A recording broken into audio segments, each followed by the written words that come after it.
lecture from our speaker. First, we are going to have the topic Social Drafting in LLG, a collaborative proposal of pedagogical material for English language teachers in Paraguay. Our speaker is Rolando David Cantero Cabrera. Then we had an autoethnography of self-critical literacy practices in English language teaching in high school from Katya Ruginsky Mulik. Then we have the topic contribuciones de la pedagogía de los géneros para el abordaje de textos lingüísticos, el del idioma inglés. The person in charge is Ana Inés Calvo. And finally, we have desafíos para optimizar las prácticas evaluativas en gramática, fonética y lectocomprensión en inglés. The speaker is Fabián Humberto Negreni and Martín Salvador Capel. So please, we have now the pleasure to introduce Professor Rolando David Cantero.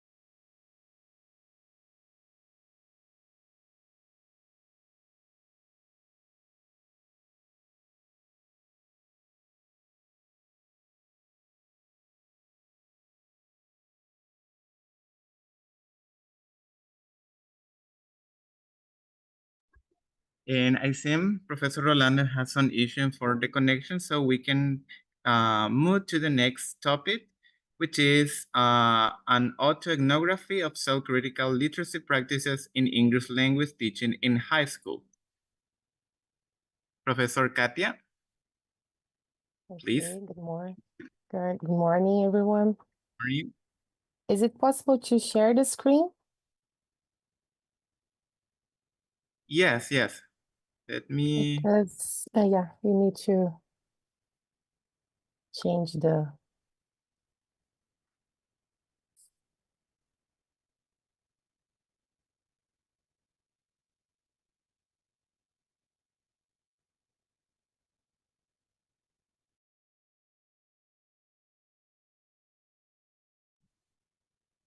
Ahí creo que ya está habilitado para compartir, profe. Okay, now it's working because I tried first, was not. Can you see my screen now? Sí, Yes, yes, okay. sí. Okay, it's about 15 minutes I have? Yes. Okay. So, officially, good morning, everyone. First, I'd like to say that I'm glad to be here in this event, sharing some reflections and insights about my thesis. So this presentation is related to my research, my doctorate research. I'm going to introduce myself in a minute, but the title is related to the way the research was developed. Okay, so who am I? Because as we are talking about autoethnography, it's essential to oops, sorry. Okay. It's essential to consider who the person is, so the subject. So I've been teaching English since 2008. Most of my students, they are high school students, and I teach at the same school. I was a student, so I have some kind of a good relationship in this environment. And I also have some experiences on teacher education. I've been working on some projects and some partnerships in different universities. My master degree, it was in Federal University of Paraná, and my doctoral degree was in University of São Paulo, USP. And in both, I developed some research about critical literacy and teacher education. And I've been research on applied linguistics also. So I need to share some ideas about my identity, because this is something really important when it comes autoethnography. So I really, as a teacher and research, I emphasize the importance of subjectivity, teacher agency, and the dynamic nature of educational environments. And I see myself as both as actor and author in the process of teaching, with strong commitment to understanding and navigating the complexities and contradictions of the classroom and educational system. So I am included in all this complex environment, and as a teacher and a research, I try to understand these complexibilities and try to map how it is working. So okay, so this is the research context. It was developed in a high school context. So the school I mentioned previously, it's a school located next to the capital, Curitiba. It's about 60 kilometers. This school is named as a countryside school. So in this region, we have many students. They work in agriculture, and this is important to say because the cultural aspect is really connected to the way the students are involved in this context. So, and I really believe that my students and my context shape my identity as a teacher, and therefore I see them as participants in this context of the research. So the data of my research was related to the classroom practices I have, and the experiences also, the teaching materials, the materials that I create, and the materials that was provided by the government as the textbook.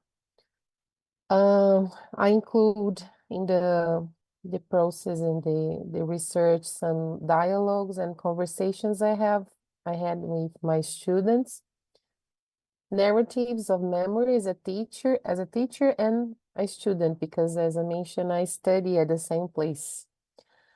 And I also have in my research my diary and notes and some transcriptions of some recordings that it was when I had to remember something, I tried to record.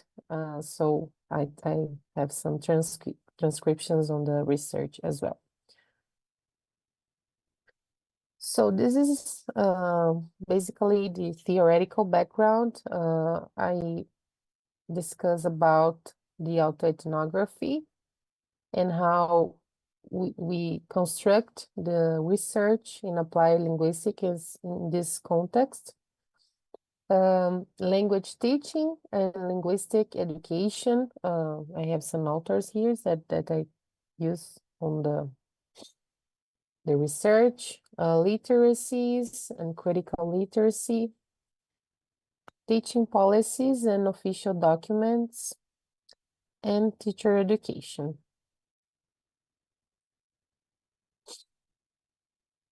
So as a way to organize and have in mind what I would like to understand with my research, I have some guiding questions.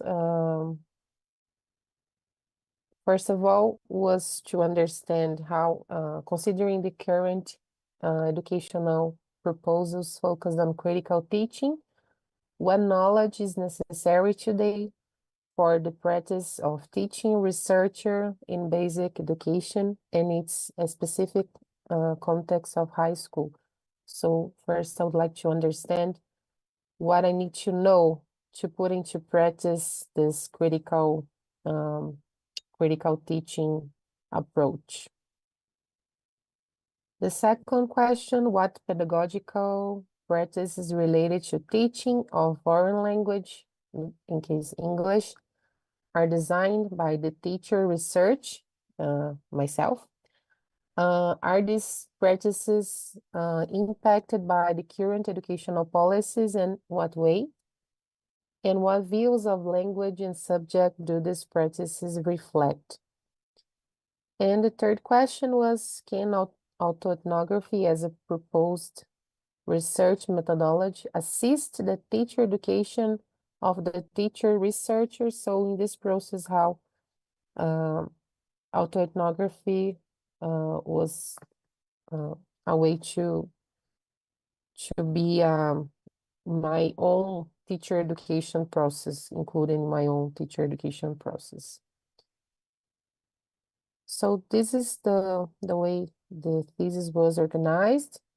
So it was organized based on 3 chapters. So the first chapter I discussed about lesson planning and design, and also I discussed about the official documents, the national documents, and also the local documents in Paraná, because it's the context I teach.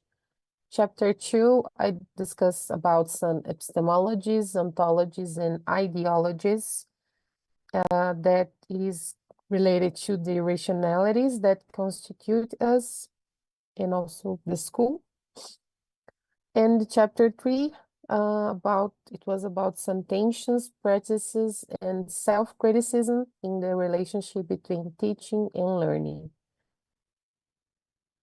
So I'm gonna share some insights about the research and the autoethnography. So I point out that Moita Lopes mentioned that as a research, we need to build knowledge that is responsive to social life. So the knowledge we build as researcher need to provide reflection and need to come back to society, not just stay at the university or maybe just with the researchers. So Moita Lopes advocated this. I really believe that autoethnography is a possibility, as Bortoni Ricardo mentioned, is a possibility for the teacher to be a researcher of their own classroom. So we need teachers that investigate how the policies are being implemented, how the conflicts and tensions we have, what is happening basic education. So we need to have more teachers research their own classrooms. And resorting to the autoethnography as methodological approach can be seen as a choice that requires the courage to unveil and experiences, a process that does not assume a formula, because according to Ono, each researcher ends up finding their own path, whether through passion, pain, necessity, or obligation that drives them. So this is a big challenge we face when we use autoethnography, because we don't have a formula. We need to find a way to investigate and understand the context. So sometimes we can be lost if you don't have the focus on mind about what we want to understand in this autoethnography. So some challenges and disruptions. Autoethnography help us to constantly understand and analyze oneself regarding to the choices made about the purpose of the investigation, as well as the construction of the research and the writing. The writing process is something really challenging as well because we don't have the same linearity that we can have in other kinds of methodological approach. Sometimes there is no control over the data, and this is not even desirable because as this fundamental idea, autoethnography is not to be linear as the other researchers we have. And the challenge that permeates this choice of as a research methodology lies in the prioritization of the researcher's subjective. It challenges the researcher themselves, who has no control or predictions about how the writing process will conclude. So this is something as well, because we cannot understand how it's gonna find how it's gonna end the whole process. So it's a discussion that we, as autoethnographers, we are having with us all the time. This is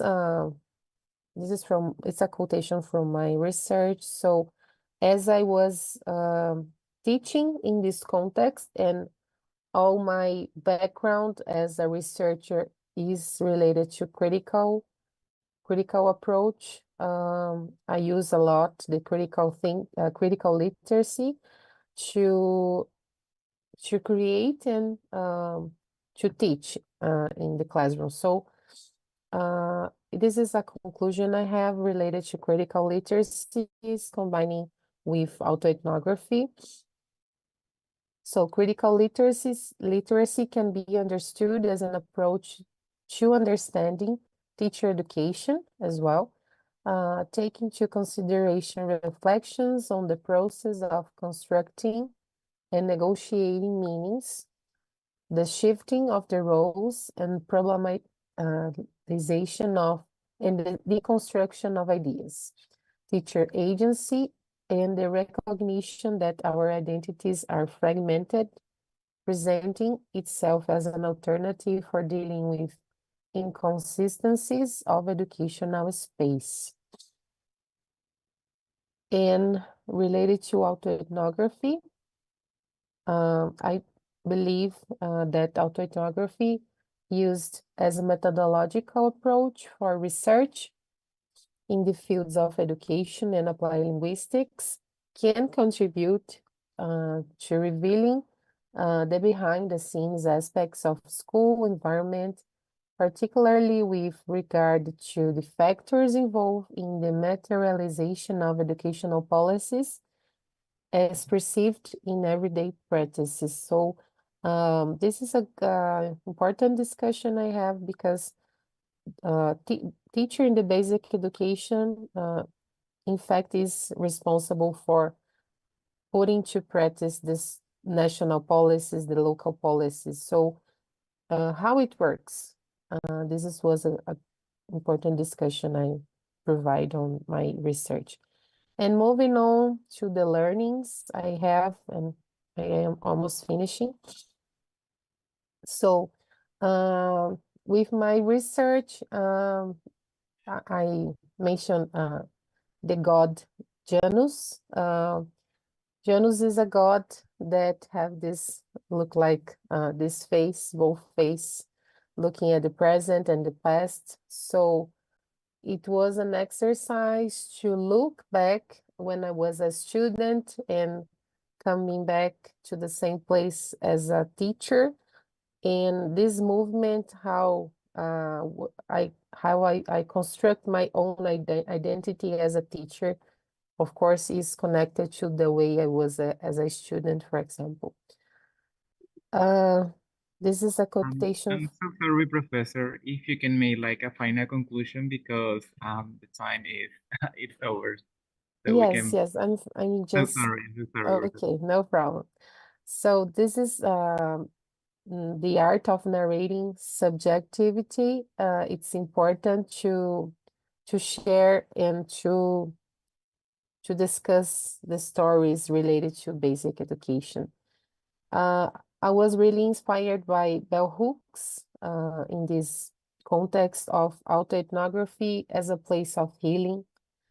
Um, it's a way to see autoethnography and to find to finish the presentation. I would like to share just this quotation from Calensis and Co. That the author mentioned that educators need to be keen observers of change. This is the only way we keep our teaching and our schools up to date and relevant. But more than this, we must be agenda setters and change makers. We have the power to transform our classrooms and our schools. As we embark on this transformation, we also make our contribution to the transformation of the broader society. So thank you for listening me. This is my email if you want to contact me, and this is the how to find my thesis. So you can go to Banco de Teses USP and type my name, and you can find my research. Okay, so thank you so much for the opportunity to share and present. Thank you very much for your contribution to this conference, Professor. It was very interesting and valuable topic. Thank you very much. Bueno, seguidamente vamos a continuar con esta conferencia a cargo de la profesora Ana Inés Calvo con el tema Contribuciones de la pedagogía de los géneros para el abordaje de textos de la lingüística inglesa. Profesora Ana. Sí, buenos días. ¿Se escucha Buenos bien? Sí, sí, se te escucha, profe. Bueno, mi presentación va a ser en español. La profesora Katia quizá pueda dejar de compartir la pantalla si comparto mi presentación. Espero que me salga bien. I'm trying to stop Okay. sharing, but how can I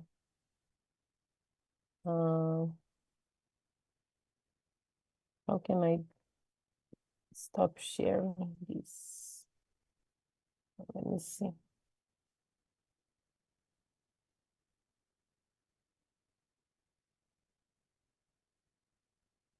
Okay. Ahí está. Ahí. Sí, sí, sí. A ver si puedo presentar también yo. Ahí.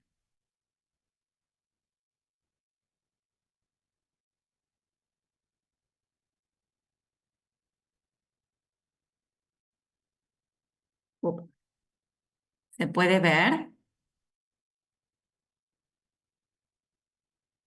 Sí, se ve, profe, ya se visualiza. ¿Se visualiza bien la presentación en pantalla completa? Bueno, Sí, sí. muy bien, muy bien. Bueno, me presento, yo soy de Argentina, de la provincia de Córdoba.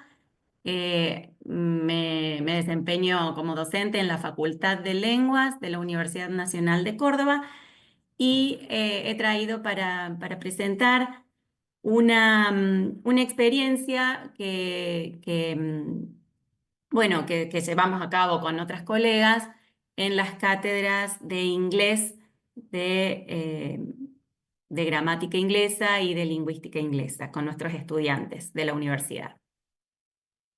Para contextualizar brevemente la situación y la problemática que encontramos, bueno, como ya les he comentado, los estudiantes con los que trabajamos son estudiantes de las carreras de inglés, estudiantes que estudian para ser profesores y traductores o licenciados de inglés como lengua extranjera en la universidad, pero en estas asignaturas donde nosotras trabajamos, que son asignaturas como lingüística inglesa y gramática inglesa, ya los estudiantes deben trabajar contextos de lingüística que son complejos y con los que, bueno, se encuentran con muchas dificultades para comprender el objeto de estudio y luego producir textos en esa misma disciplina.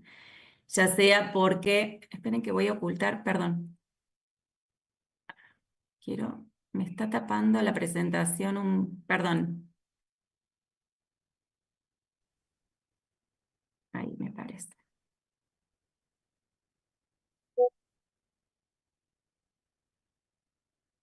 Ahí está. Bien. Las dificultades de nuestros alumnos y alumnas están relacionadas con bueno, acá brevemente enumero algunas, el tecnicismo de las conceptualizaciones, esto de conceptualizar sobre el lenguaje mismo en una lengua extranjera, producir textos que tienen una estructura determinada, taxonomías, recursos lingüísticos específicos, un metalenguaje que causa dificultad. Por este motivo, en este último tiempo hemos pensado en estrategias para contribuir al desarrollo y al mejoramiento de la lectura y de la escritura de nuestros estudiantes. Y hemos comenzado a implementar un programa pedagógico conocido como Leer para Aprender o Reading to Learn, que, bueno, no podemos decir hoy a ciencia cierta que da buenos resultados, pero estamos viendo gradualmente una mejora en las habilidades de lectura y escritura de estos estudiantes. En esta presentación, brevemente, voy a describir el modelo de Leer para Aprender, no en su totalidad, porque, bueno, eso sería el objetivo de otra presentación, pero brevemente voy a comentar sobre las estrategias que tomamos del modelo para usar con nuestros estudiantes y compartirles una secuencia didáctica que hemos adaptado para este contexto de trabajo. Bueno, este programa de pedagógico llamado Leer para Aprender es un programa que básicamente se utiliza para enseñar contenidos bueno, cualquier materia del currículum y a la vez habilidades lingüísticas. Puede ser adaptado para usarse en cualquier nivel educativo, desde la educación inicial, infantil, hasta, bueno, como estamos utilizándolo ahora en el nivel superior en la universidad. En lo que a su fundamentación teórica se refiere, este modelo está inspirado en la didáctica de los géneros de la Escuela de Sydney y en la lingüística sistémico-funcional desarrollada por Halliday. Este modelo en su origen se planteó como una herramienta para facilitar el éxito en el aprendizaje de la lectura y la escritura de los estudiantes de alta vulnerabilidad social, pero luego se expandió y se utiliza bueno, en todos los niveles educativos y con todos los estudiantes. Para este programa, la lectura y la escritura son pilares para apropiarse de contenidos disciplinares. A través de la lectura y la escritura, los estudiantes aprenden contenidos. Y está dividido en dos grandes instancias. En un primer lugar, en la interpretación y la comprensión, donde se deconstruyen los textos, se analiza su estructura, el propósito y aspectos léxicos y gramaticales relevantes según el nivel en que, bueno, se utiliza el modelo. Y luego está la instancia de producción de textos, que puede ser en forma conjunta o en forma independiente. La fortaleza del modelo es que es moldeable. Uno puede tomar las estrategias que necesite, adaptarlo según bueno, las necesidades, el nivel de los estudiantes, los contenidos curriculares que se enseñen y los géneros que se lean y se escriban en cada disciplina. Esto es un gráfico que representa el programa. Aquí pueden verse las secuencias didácticas con los diferentes niveles de apoyo, están divididos en colores. Estos niveles constan de 9 estrategias que están organizadas de menor a mayor requerimiento de ayuda del docente y a los diferentes niveles de lengua. Por ejemplo, en el nivel superior, nosotras trabajamos con el nivel verde, que es el que trabaja a nivel de género, y el rosa a nivel de párrafo. No trabajamos, por ejemplo, con el nivel amarillo, donde ya se puede trabajar con la construcción de oraciones, a nivel palabra, sílaba. Nosotros trabajamos específicamente con las estrategias de preparación antes de la lectura, luego con la lectura detallada, y a veces hacemos construcción conjunta de textos, y la mayoría de las veces trabajan los alumnos en la escritura independiente, luego de haber trabajado con la docente en la lectura del texto. Bueno, les voy a comentar un poco cómo hemos trabajado en una clase de Gramática Inglesa 2, que es una asignatura donde analizamos diferentes recursos lingüísticos, cómo estos recursos crean significado en los textos. Es una asignatura de tercer año de las carreras de inglés. Y específicamente en esta asignatura, los estudiantes deben leer frecuentemente textos pertenecientes al género de informes clasificatorios y explicaciones. Informes y explicaciones, estos géneros están tomados de la familia de géneros presentada por Martin y Rose. Son los géneros prototípicos de esta asignatura. Bueno, trabajan mucho con la clasificación de fenómenos lingüísticos. No vamos a leer el texto, esto es, por ejemplo, uno de los textos con los que trabajamos en la materia. Y las estrategias seleccionadas para el trabajo con este texto son las siguientes: la preparación para la lectura detallada, la construcción conjunta y la escritura independiente. Este trabajo, bueno, para que realmente tenga los resultados esperados, debe llevarse a cabo de forma repetida. Como imaginarán, en el día a día, en el aula, es muy difícil hacer esto todas las clases porque lleva muchísimo tiempo. Pero bueno, con el grupo mío de alumnos lo hemos trabajado 5 veces este año y realmente ha dado buenos resultados. Y bueno, lo ideal es que se repita esta práctica para que luego los chicos trabajen con los textos, siguiendo esta pedagogía, esta metodología sin tanto andamiaje, de manera independiente. La preparación para la lectura es una estrategia que requiere una planificación muy detallada por parte del docente.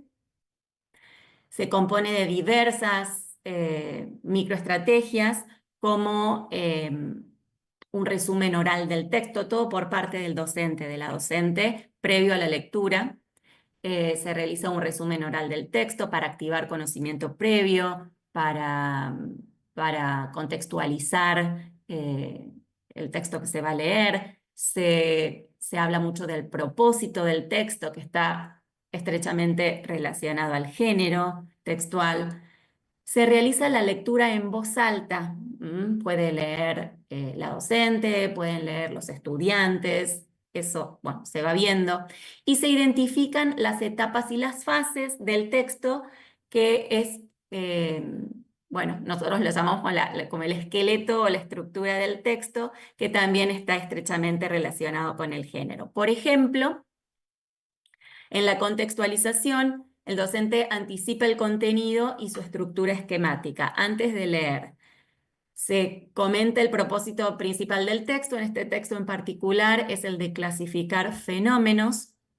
Se realiza la lectura en voz alta y se identifican etapas y fases. La estructura prototípica de un informe clasificatorio es la siguiente: un esquema de clasificación donde se anuncian los tipos y luego una descripción de cada tipo que suele incluir 3 fases.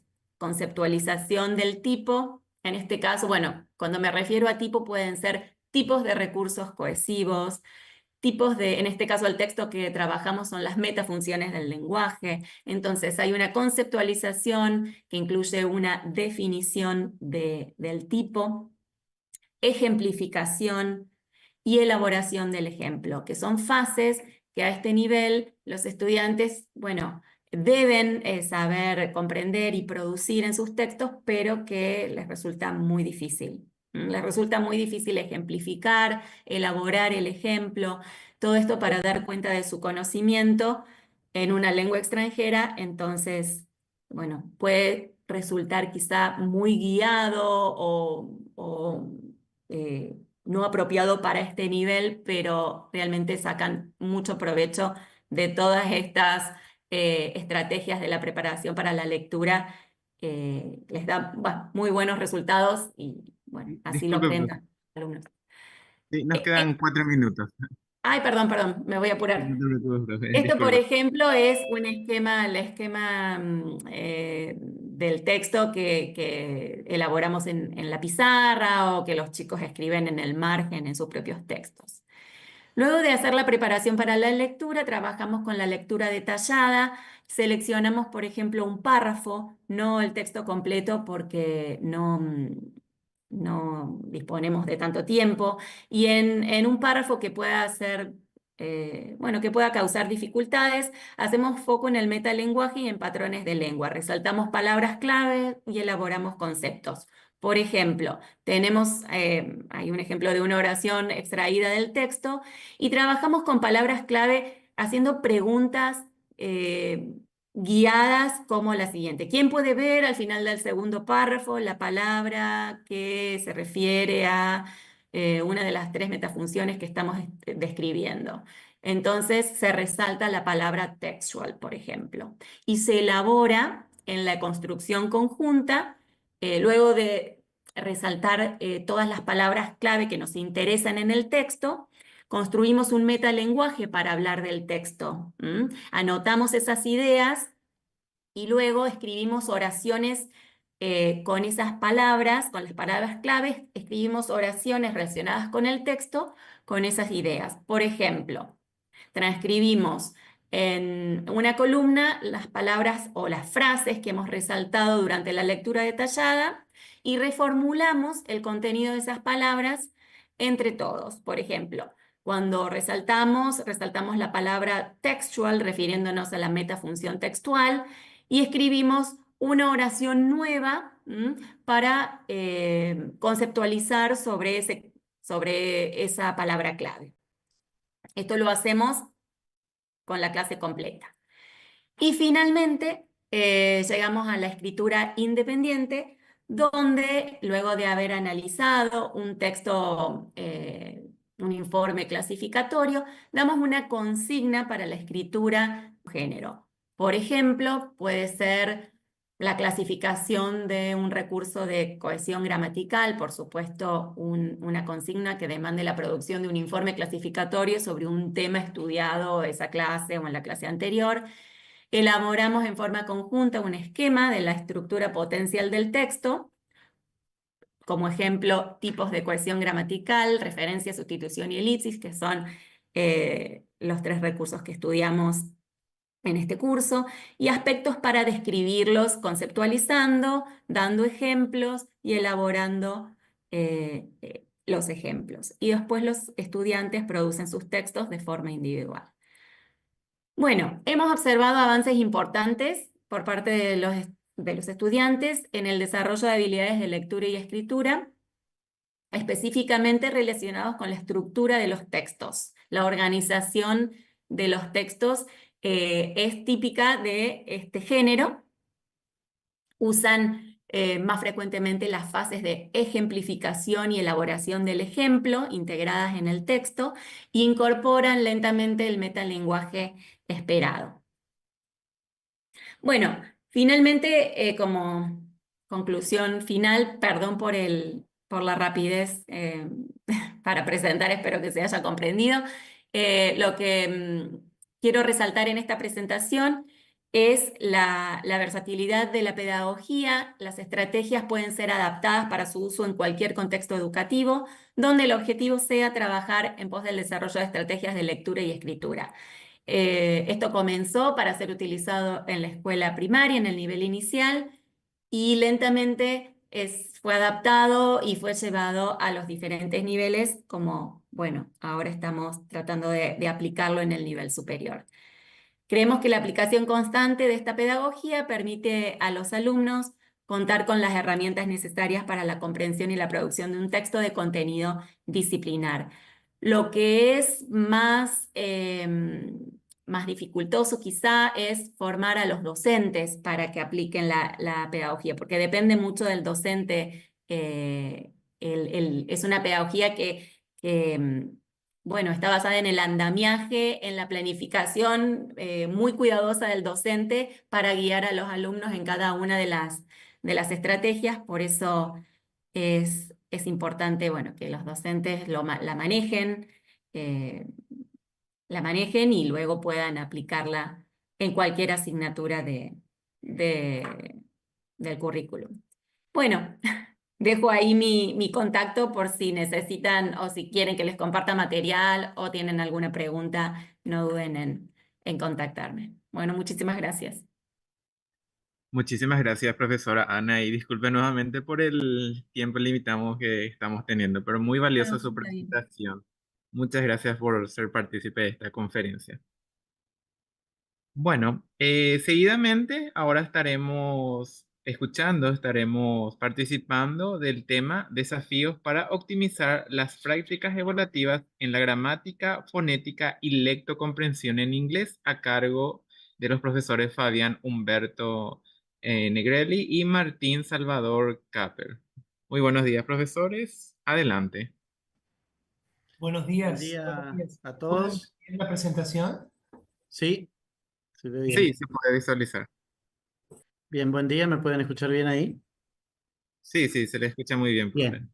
Bueno, mi nombre es Fabián Negrelli y en esta presentación estoy junto al profesor Martín Capel. Yo voy a hacer la presentación y bueno, voy a presentar el contexto. Nosotros también trabajamos en la Facultad de Lenguas de la Universidad Nacional de Córdoba en Argentina, al igual que la profesora Calvo, que acaba de exponer. Una feliz coincidencia estar aquí.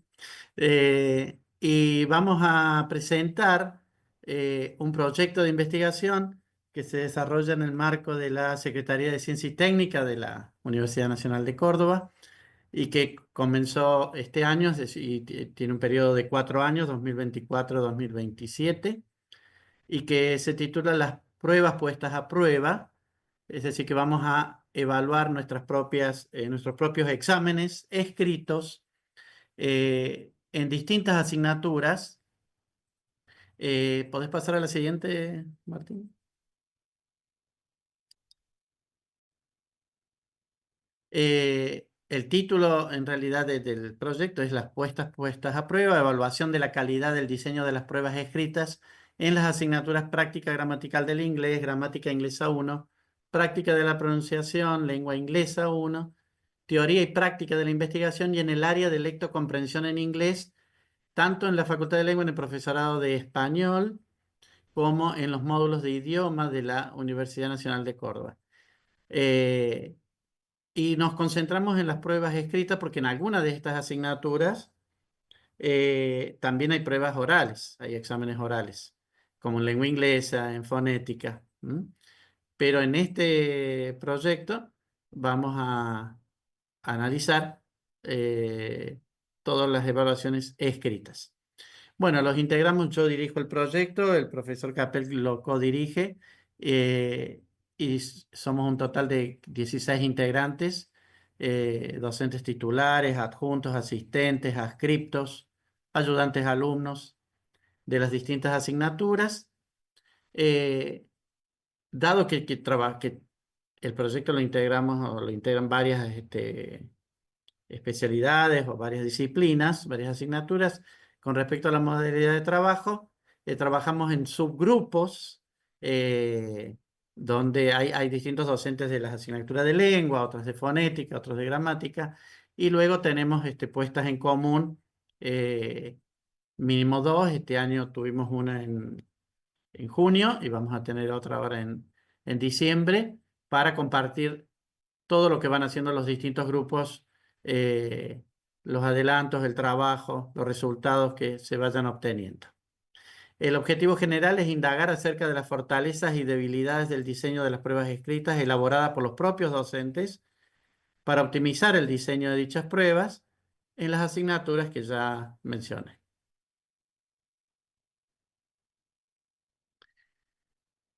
En cuanto a los interrogantes de investigación que nos planteamos oportunamente cuando diseñamos el proyecto, voy a mencionar los siguientes. ¿Qué requisitos debe reunir una prueba escrita para ser considerada un instrumento de evaluación fiable? ¿Cuál es el rol de las consignas? ¿Y cuáles son los errores más frecuentes en el diseño de las consignas? ¿Qué fase supone el diseño de una prueba escrita? ¿Qué debemos hacer antes de diseñarla? ¿Cuáles son los pasos, el outline, el esqueleto que debemos pensar? Según la disciplina, por supuesto. ¿Qué características deben tener los ítems que se incluyen en una prueba escrita? ¿Hasta qué punto la disciplina evaluada determina el tipo de pregunta que pueden hacer?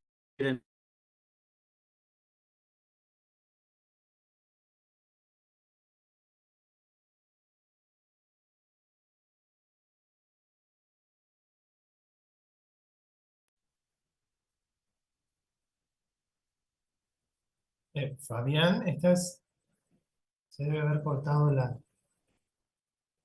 ¿Me pueden escuchar ustedes a mí? Sí, sí, Martín, te escuchamos Bien, bien. bien, perfecto. Bien, bien. Bueno, yo voy a continuar porque se debe haber quedado sin conexión. Los interrogantes de investigación, como estaba describiendo Fabián, algunos de los otros interrogantes que planteamos incluyen: ¿por qué es importante que al diseñar una prueba el docente considere las habilidades o capacidades que sus alumnos son capaces de desarrollar? Eh, ¿Qué efectos o impactos académicos tendría la elaboración y aplicación de una lista de criterios para evaluar la calidad del diseño de las pruebas escritas implementadas en las cátedras objeto de estudio en esta investigación? ¿Y cuál es el valor pedagógico de crear un espacio de diálogo entre docentes y estudiantes antes y después de la sustanciación de la evaluación? Muchas veces nos ha pasado que, digamos, la prueba en sí, digamos, dista en cuanto, por ejemplo, a las consignas, entre otras características de las pruebas, dista mucho o significativamente con respecto a el tipo de actividades y el tipo de consignas que se presentan a lo largo de las distintas clases, por ejemplo. Entonces, nos hemos encontrado en distintas situaciones y con los distintos miembros que forman parte del equipo de investigación, con consignas presentadas en una prueba en la que, digamos, faltan especificaciones acerca de lo que realmente el alumno se espera que el alumno realice. Entonces, de alguna manera, nosotros a veces trabajamos con los simulacros de exámenes en donde presentamos al alumno un examen parecido al que van a tener, de manera que podamos discutir digamos, las distintas actividades o los distintos pasos que los alumnos tienen que llevar adelante con respecto eh, a la realización del examen. A ver, no sé si...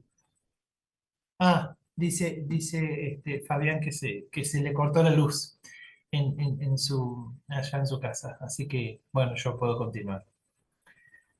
Partimos del supuesto de investigación, el cual reza, conocer las fortalezas y debilidades del diseño de las pruebas escritas elaboradas por los propios docentes y elaborar una lista de criterios de evaluación contribuirá a optimizar la calidad del diseño de dichas pruebas y por ende a mejorar los procesos de enseñanza y aprendizaje.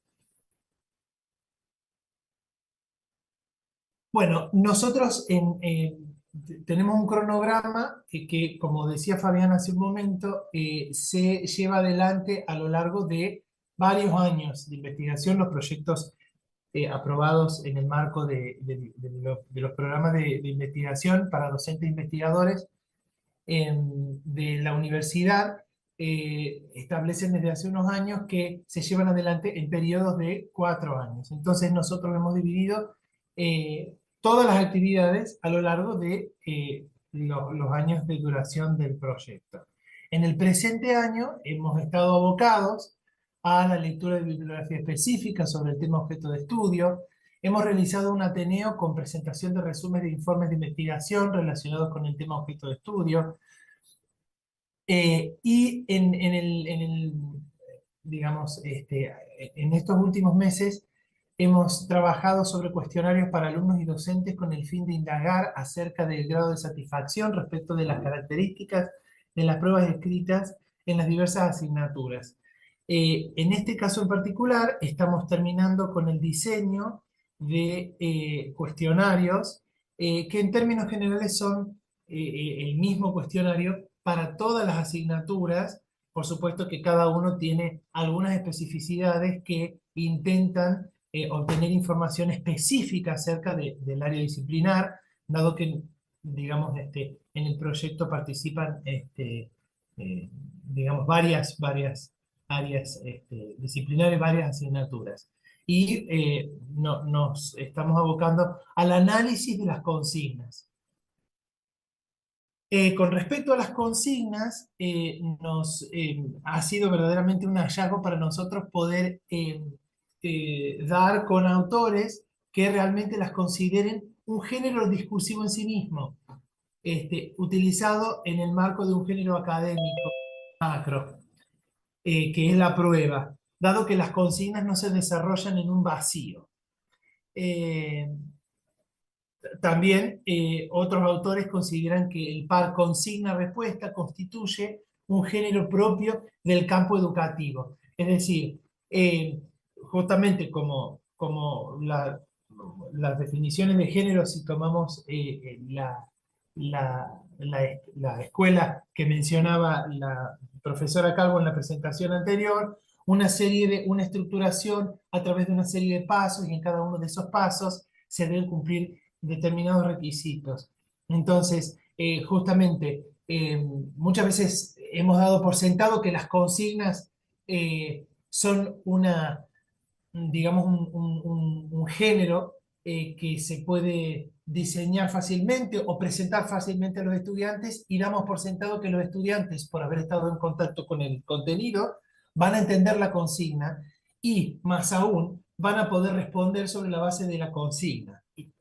Y hemos encontrado a lo largo de nuestros años de experiencia en la enseñanza que justamente ese par consigna-respuesta conlleva ciertas especificidades y genera cierto tipo de problemas que son necesarios atender.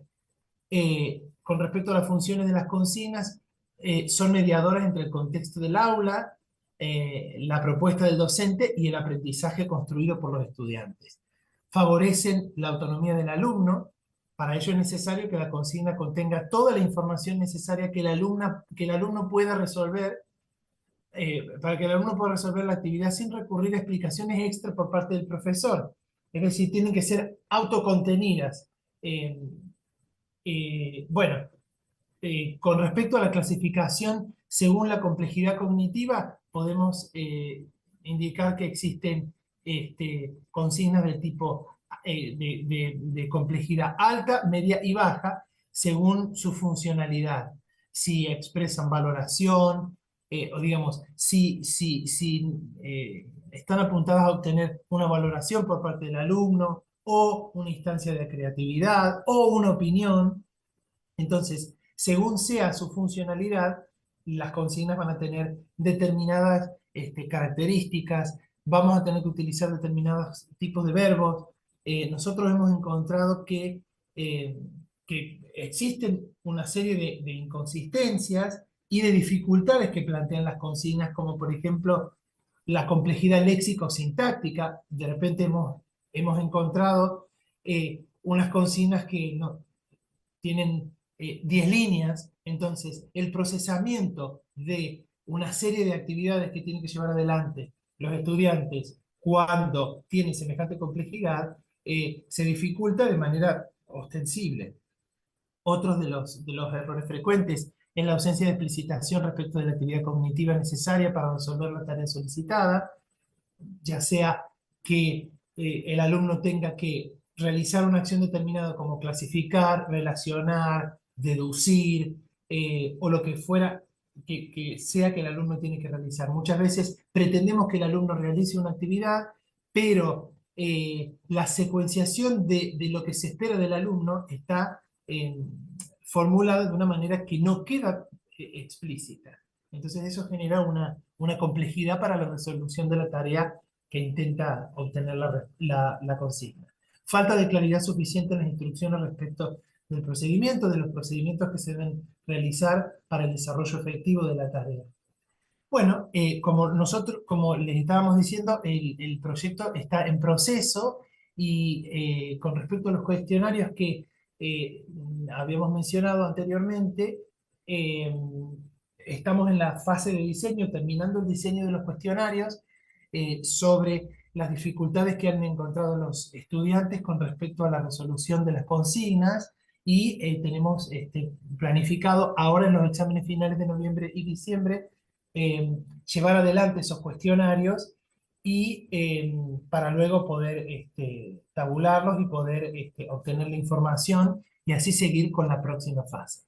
Bueno, muchas gracias por su atención y quedo a su disposición.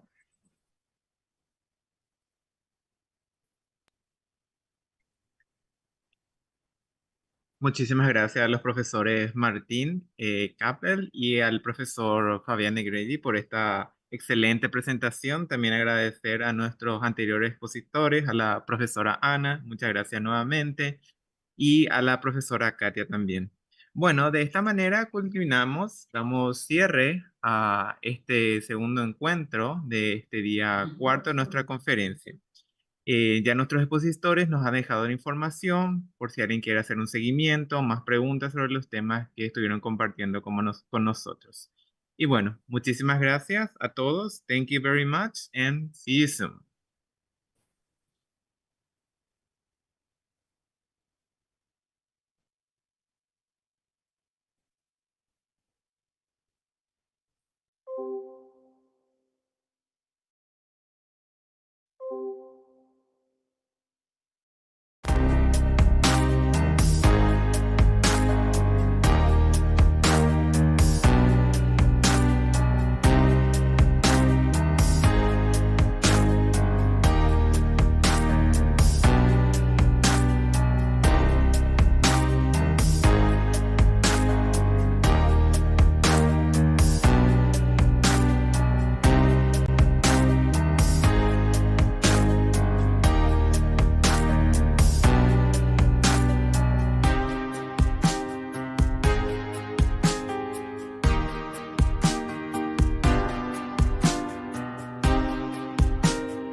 Let me just recheck.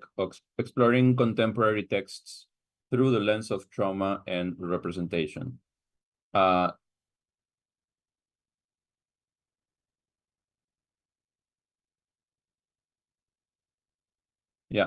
So, Ms. Garcia. Yes. Oh, sorry. Yes, sorry, I got confused a little bit. But yes, so first we're gonna start with your presentation. Sorry, let me Yes. share that. Yes, it's recorded because we recorded it with Anish beforehand. So hope you enjoy it. Yes. And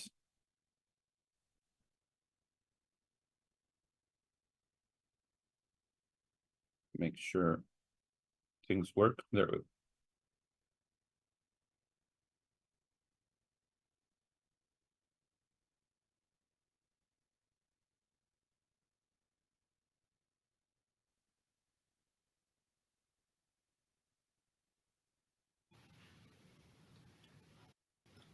All right. So just to check, can we see the video? And Yes, please and we let us. also have audio. Oh, okay, wonderful. All right. So let's listen to Anish Barai, who's going to do basically our introduction into why media literacy and media literacy studies are relevant, basically. I'll talk a little bit now about the theoretical underpinnings that sit beneath our approach to media analysis for this paper. So there's been a lot of discussion in the 21st century about the role of visual material in the study of education. As Nick Payne claims, quote, "The visual may be seen and deployed as another mode to engage with the social spaces and social relations of education. The visual can also offer access to the rhetorics of education as they move between different domains of representation." End quote. In her most recent summation of the visual turn, specifically in the history of education, DeSalle organizes the discussion into two dimensions, first semiotic and second ontological. That is to say, there is consensus that visual material has great potential to contribute to understandings of education, and ideas have developed around how to meaningfully and effectively use that material, engaging with it either as text, sign, or discourse, or alternatively as a material object with its own physical history. In our paper today, we engage with that former approach of semiotic, or specifically media analysis, informed by the likes of Stuart Hall, analysing the power relations and characterizations in these two recent examples of teen media. Children, teens, and schools are a very common focus for film and television, and increasingly research is engaging with the prevalence of what it might mean for how we understand education and youth in popular culture. Famously, Vicky LeBeau argued that from its inception, cinema lays claim to the child, both as spectacle and as subject, end quote. In terms of representing schools, one early monograph in the field by Farber et al. In 1994 made a powerful case for the role of popular culture in education studies. They say, quote, "Popular culture also carries potential for provoking a rethinking of what school is about and what it might mean, how it affects people's lives, and why it needs to change. For these reasons, we contend that popular culture represents an under-examined source of influence with regard to the way people, including those who are directly engaged, do and might make sense of schooling in their lives." End quote. Others have echoed these claims as well, such as Conrad and Prendergast, who say, quote, "As a topic or setting for plays and films, education, the world of teachers and teaching, provides a familiar backdrop to allow for an exploration of cultural issues relevant to the field of education and to society in general." End quote. A lot of this work has focused on teachers and on school films, such as work by Paeta, Glynn on British school films, and Dalton on Hollywood school cinema. For this kind of research, studies in gender also play a key role and have been widely discussed. Nairn and Wynne, for example, write about the cultural politics of gender in education through film, and argue, quote, "Popular media is an increasingly significant site for cultural identity and political practices. Sociologists and educators have turned to this space to gain insights into the discursive frameworks and cultural resources for young people's subjectivities. Film in particular has been a focus for the analysis of constructions and representations of gender relations because it captures the zeitgeist at particular times and in particular places." End quote. So we add to these discussions with our own work to argue not only that school films are rich ground for analysis, but moreover that popular television can play a meaningful role in developing our understanding of cultural attitudes towards young people, power relations, and education as a social and political site. Moreover, I would add to Naina Wynn's claim by arguing that cultural productions such as literature and cinema do more than only reflect the attitudes of their times. I draw on the theoretical approaches of cultural materialism and new historicism from literary studies to critically engage with the ways that cultural texts are, as Stephen Greenblatt argues, not only a mirror to society, but part of a more dialogic relationship with the world around them. That is to say, literature, cinema, and television do not just neutrally reflect political discourses, but they are often themselves creating or responding to political discourses, and thus they have the potential to reshape cultural and political attitudes in their time. Alan Sinfield builds further on the work of Greenblatt to think in Marxist terms about the social construction of discourses and ideology, and how these can be embedded in cultural productions, but also how ideology can find dissonance or be disrupted in cultural works.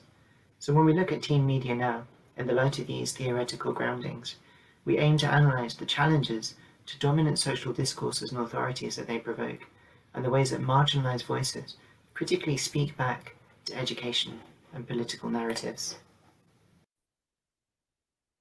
Thank you, Anish. Now let me talk to you a little bit about the Chilling Adventures of Sabrina. One of the most notable predecessors is Sabrina the Teenage Witch, which aired mid-90s. And Sabrina the Teenage Witch has a very different aesthetic than Chilling Adventures.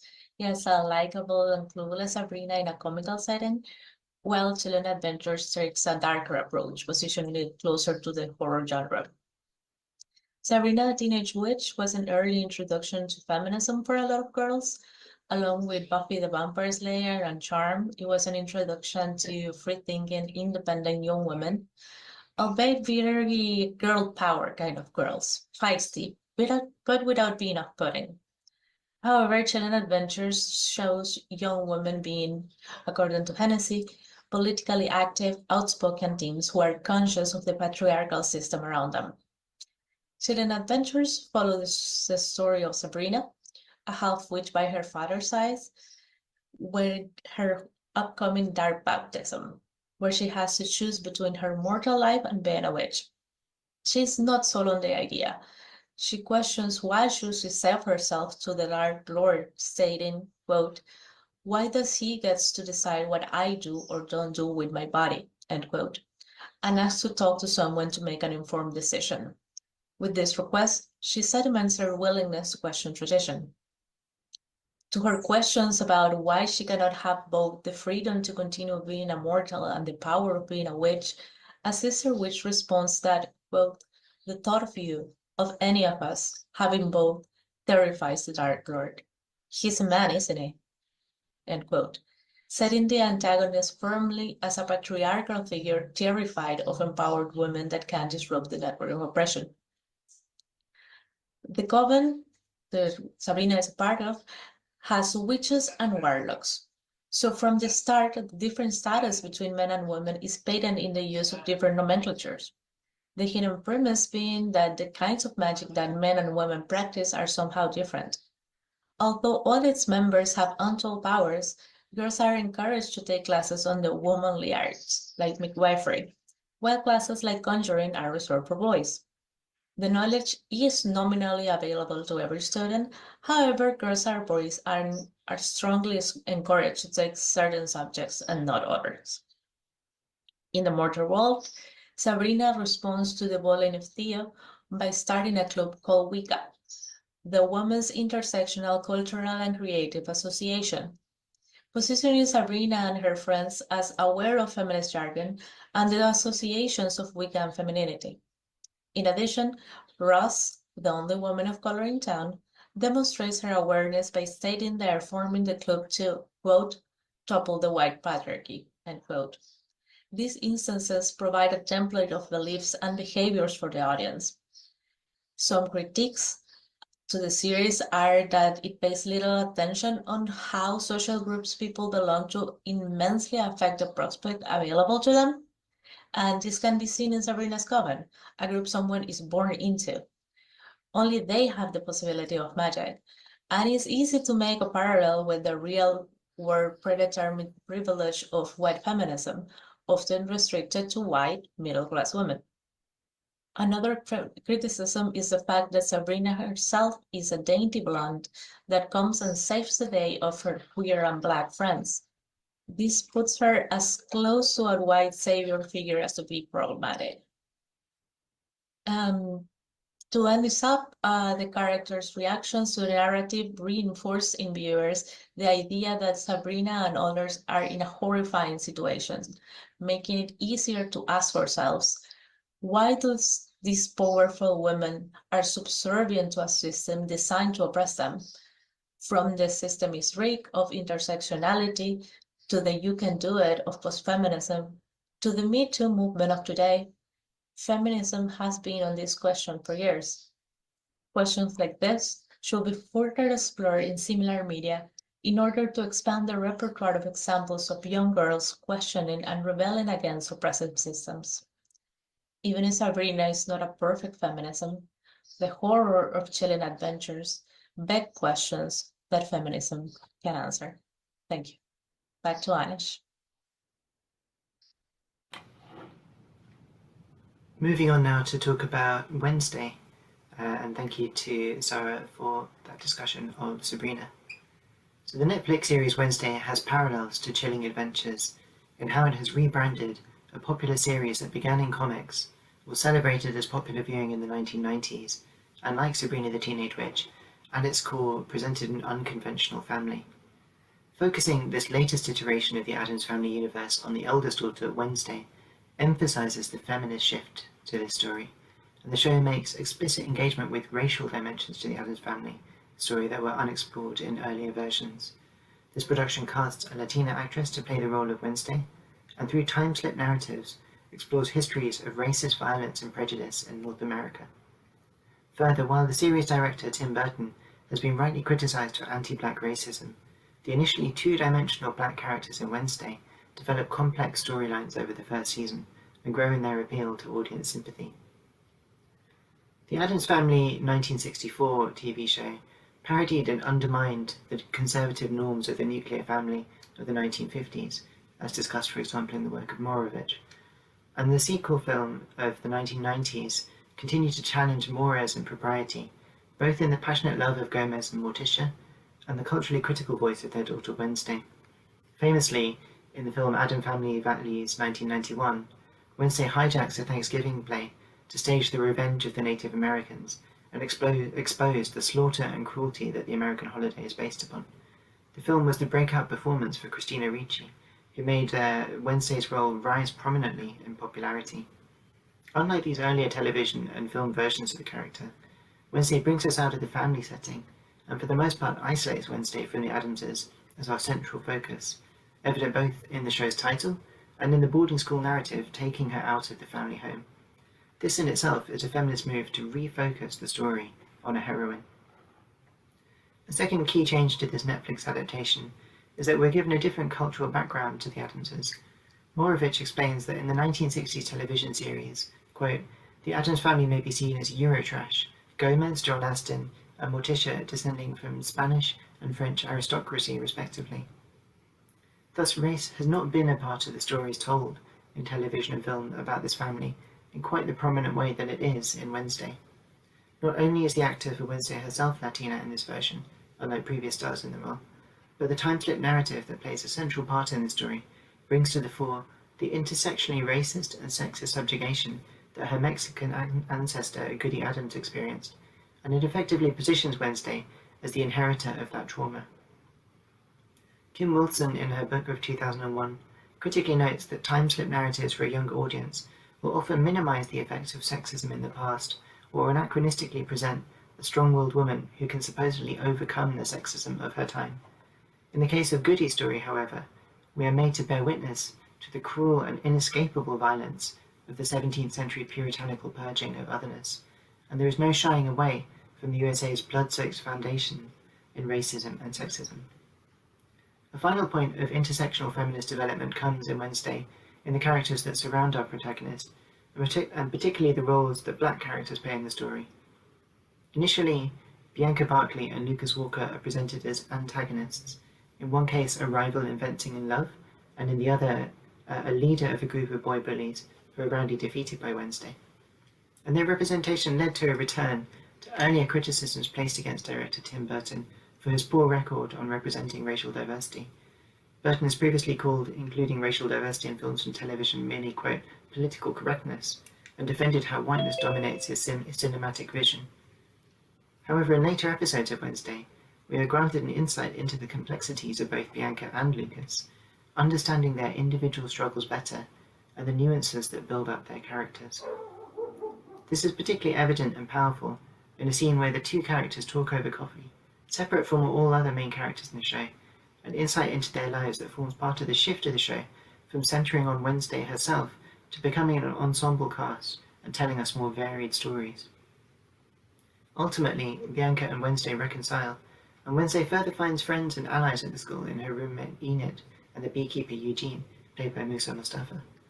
While this grouping does not have the strong political agenda of Sabrina's circle of school friends, it does more greatly center the racial diversity of the narrative, and individually for both Bianca and Wednesday, gives space to explore the history of racism and the ongoing effects of misogynoir, the term of Bailey and Trudy 2018, in contemporary North America.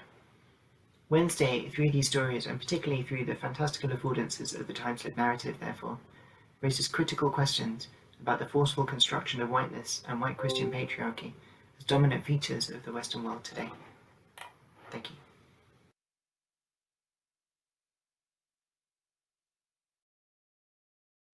All right, so those were Anish,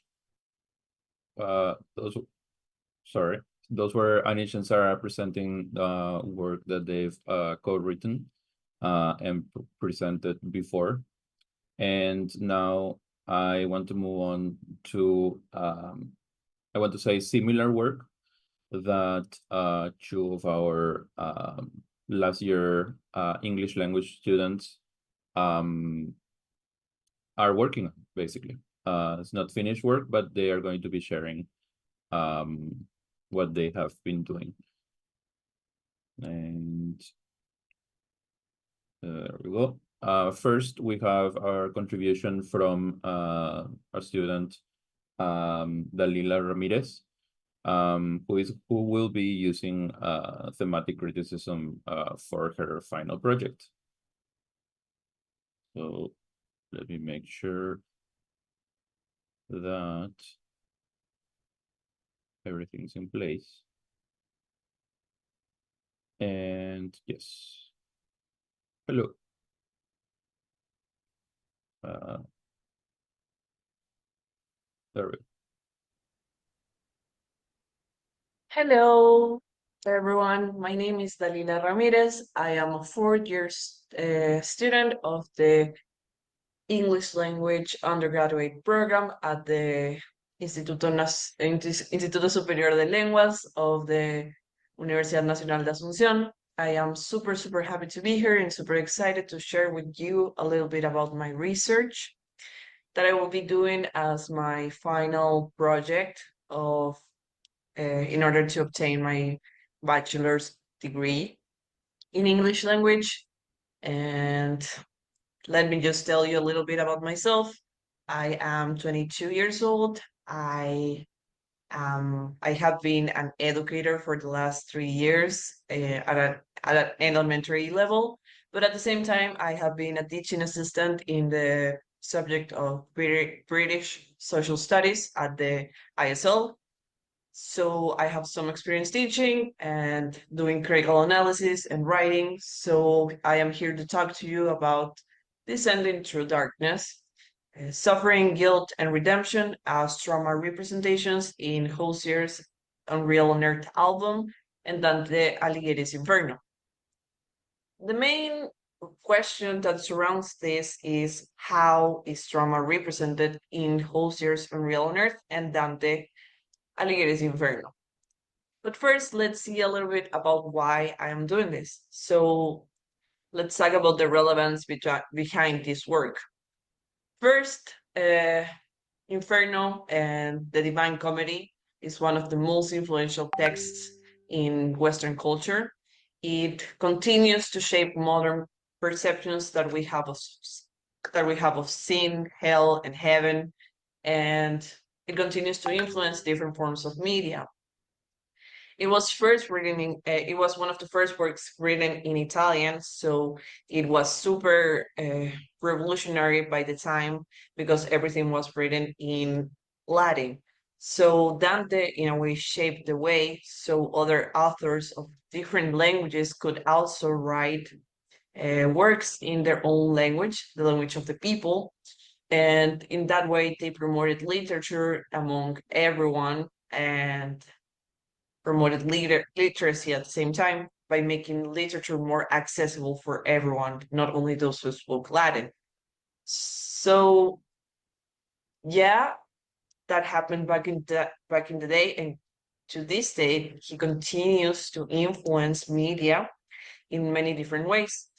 This is evidenced by video games such as Dante's Inferno, the video game that was released in 2010, by Dan Brown's novel Inferno in 2014, and by Hozier's latest album, Unreal on Earth, that was released in 2023. So in the last 15 years, we have three very dominant and very popular demonstrations of Dante's influence in pop culture and in media. So what I aim to do with this study is analyze how classical texts and their influence on modern society, at the same time as examining how media portrays trauma themes among these texts. And in a way, I am also aiming at revealing how art has the potential to be reinterpreted, to be reconceptualized at the same time as in influencing other art and still maintaining the same essence. So multimodality is something I am very interested in because of the possibility that it creates with very complex meaning through different modes. So this is by text, by songs, by audio, by visuals. Everything forms the picture, a bigger picture, a very layered meaning, which is the main way that we consume meaning nowadays. So I am very interested in also exploring that. And lastly, by the relevance of understanding trauma's evolution through time and in a way understand better how as a modern society we still process universal and timeless human struggles such as suffering. For the purposes of this research, I find it important to define what is theme in this research. So for me, a theme is an idea, data, or representations that take part of a narrative. In this research specifically, themes are understood as recurring ideas that are represented as potentially traumatic experiences or emotions throughout the text.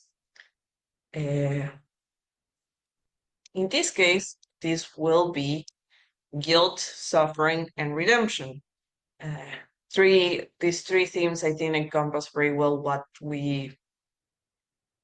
is evoked in Inferno at the same time as in Hozier, what is trying to be represented. And I think they will be able to showcase a lot of representations of trauma as themselves. And the way the approach of this research is going to be thematic criticism, which is a form of a mode of reader response that explores the way that different authors approach the same theme. So in order to perform a thematic criticism, I'm going to get into more detail about this, is first by identifying a theme. I have identified 3 themes. In my case, there are 3 traumatic things that are guilt, suffering, and the need or the look or the search for redemption. Then you select a cluster of texts that engage with those themes and that are related to the thing that you're trying to analyze. So in my case, this is gonna be the book Inferno, the first part of the Divine Comedy. It's approximately 200 pages. I'm gonna be using the J.G. Nichols translation of Inferno due to the availability that I have to the text. And I will also be analyzing the 16 original songs in the Unreal on Earth album and additional interviews that Hozier has done in the period of 2023 to 2024, as well as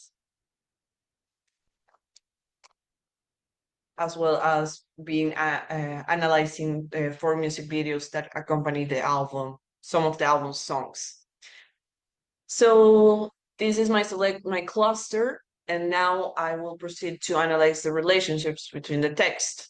First, I will be analyzing Inferno. I will be analyzing the Inferno, and then I will proceed to analyze everything regarding the work of Hozier, specifically Unreal on Earth. And after that, you proceed to consider how personal experiences and cultural contexts can shape these themes, being the authors as well as myself as the reader and the person analyzing these texts. Basically, the point of thematic criticism is to look for relationships, to search for a progression of themes. So Sofia Cuenca will be getting more into detail about lenses and how we use them, but for the time constraints, I'm just gonna say that traumatic theory is my lens, and this is what I'll be using to give structure to my analysis and to identify my themes as traumatic. So basically, trauma, there are 3 assumptions that underlie my research. First is that trauma is a transformative experience. Second, that trauma is universally experienced, but personally interpreted. And lastly, that trauma is closely linked to suffering and the search for redemption. By using thematic criticism, I will be able to isolate those potential trauma themes. And the reasoning behind using this lens is that trauma is something that I think a lot of humans can relate to, and that it shapes and changes lives, and understanding how it is depicted in literature, being in the past and in the present, through different modalities, allows us to better comprehend how society responds to these complex themes and how society grapples those themes. So some potential challenges is that thematic criticism, for example, is new to Paraguayan academia, so there isn't a lot of experts or faculty that can help with that field. Also, that it is originally intended for fantasy, so it will be a bit of a challenge to try to adapt it to the type of text that Inferno is, and also to a music album. At the same time, it can be a bit reductive because whole works are reduced into specific themes, which may lead to potentially missing some very important themes among the texts. And lastly, that observations are very likely to vary depending on the reader. But to try to avoid this, I will be analyzing different sources of information and meaning, such as the interviews and the music videos, so I can be as objective as possible. And at the same time, I will be stating my positionality in the world, so it is very clearly understood from where I am standing and from what point of view I am trying to interpret the meaning behind the works. Some affordances, though, are that there is no need for interviews and surveys. This type of research allows for me to manage my own time, which is great because I'm a full-time student and a full-time worker. So this will allow me to do more independent research. And also I will be able to expand a bit more on the field of thematic criticism and trauma theory, especially in the context of Latin America and Paraguay, which will be an honor and I will be very happy to do. So yeah.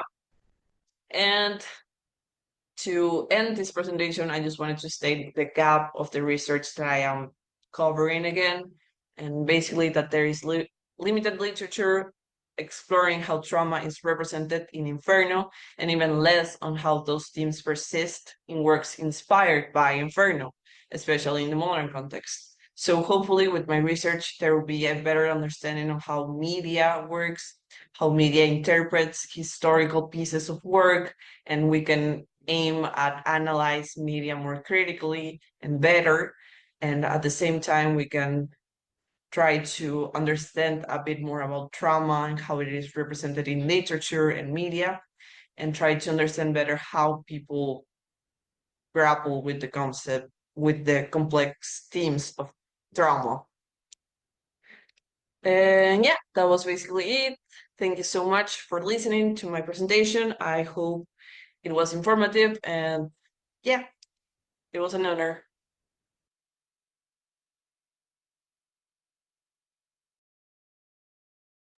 All right, so that was Dalila Ramirez. I really enjoy her topic. I find it very interesting, and particularly into how classic, well, what we understand as classic works, still resonate with us. And we are still, as she said, we still reinterpret them and reframe them, but there's still a specific essence that we maintain. Next up, we have another of our students, whom Dalila already mentioned. Sofia Cuenca is doing something similar to what Dalila is doing, but with different texts. Let me see, make sure I have everything ready. And I go here. Sorry, I'm managing a couple of videos, so I want to make sure everything works. And there we go. Let's start with Sofia Cuenca, another of our last year students, and her final project. Hi, my name is Sofia Cuenca. I am a fourth year student at the ISL, that is the Instituto Superior de Lenguas, which is part of the UNA, Universidad Nacional de Asunción. My interests are multimodal literature, discourse analysis, literary criticism, and writing in general. Today I will be presenting about my bachelor's final project, which is on Gothic elements as manifestations of trauma in Kendrick Lamar's Damn. So, The Corpus, Damn, is one of my favorite albums of all time, and not only is a unique portrayal of a soul's final judgment told through its time's most relevant problematics, such as identity, politics, social media, but also is quite a successful album, if I say so myself. It was ranked album #1 the year of its release by Billboard, and it is the first non-classical, non-jazz album to win a Pulitzer for music. I think that by all metrics, Damn is a relevant piece of pop culture, and the fact that it deals with topics such as the consequences of a violent upbringing and racist violence and morality and negotiations on such morality. I think that the fact that this piece has these topics in it informs popular opinion and discourse. The fact that it talks about trauma also informs the way the general public talks about trauma, I would say, and the way the discourse is shaped. I researched this project using thematic criticism. Dalila Ramirez explained more about this method in her own time, and due to time constraints, I will just be explaining what a lens is. So a lens is a set of assumptions that I use to approach the analysis of the text from a particular perspective.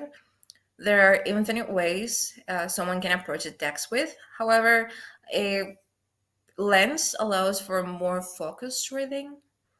It directs it towards a specific perspective, let's say, that highlights specific aspects of the text. I would relate it to glasses, and you put on the glasses. In this case, my lenses are a genre lens, specifically a Gothic lens, and a trauma theory lens. And I put on these, Gothic and trauma theory lens, and that way I only focus on those aspects in the text. So for Gothic genre, I read through the text and I listen to the lyrics and I listen to the songs and I look for the Gothic. And my working definition of the Gothic for this study is based on historical and literary precedents that make the genre a response to anxieties and the traumas of the author's times. And the common elements that you can see in the Gothic that I can also see in this piece, in Damn, is the uncanny, the Gothic loop, the liminality of good and evil, and the haunting. So it will be displacement, it will be cycles, and it will be, as I mentioned before, discussions on morality, on good and evil, and also the haunting, the feeling of being trapped and of being unable to escape one's situation. And when we talk about trauma theory specifically, trauma theory is a framework of ideas and assumptions that examine how individuals and societies respond to and are shaped by their traumatic experiences. And the way that I use these lenses, as I said, was by listening to the music, reading the lyrics. So I already identified the Gothic elements. And then I see how these elements, how these Gothic elements that I observed in the text are actually a response to trauma. I think that the main theme that I expected all along to find in this study was this eternal cycle of damnation. And the way that I expected it to appear was through an exploration of the author's duality, through Kendrick Lamar's duality. His nature and his negotiations of nature, morality, and also his own damnation and his conversations on his own damnation. On the method, on thematic criticism specifically, I chose it because it allowed me to dissect the text to see the message it wanted to send. And it also allowed me to observe the common themes throughout it and the I could also observe the way it approached the theme and it related to the Gothic genre.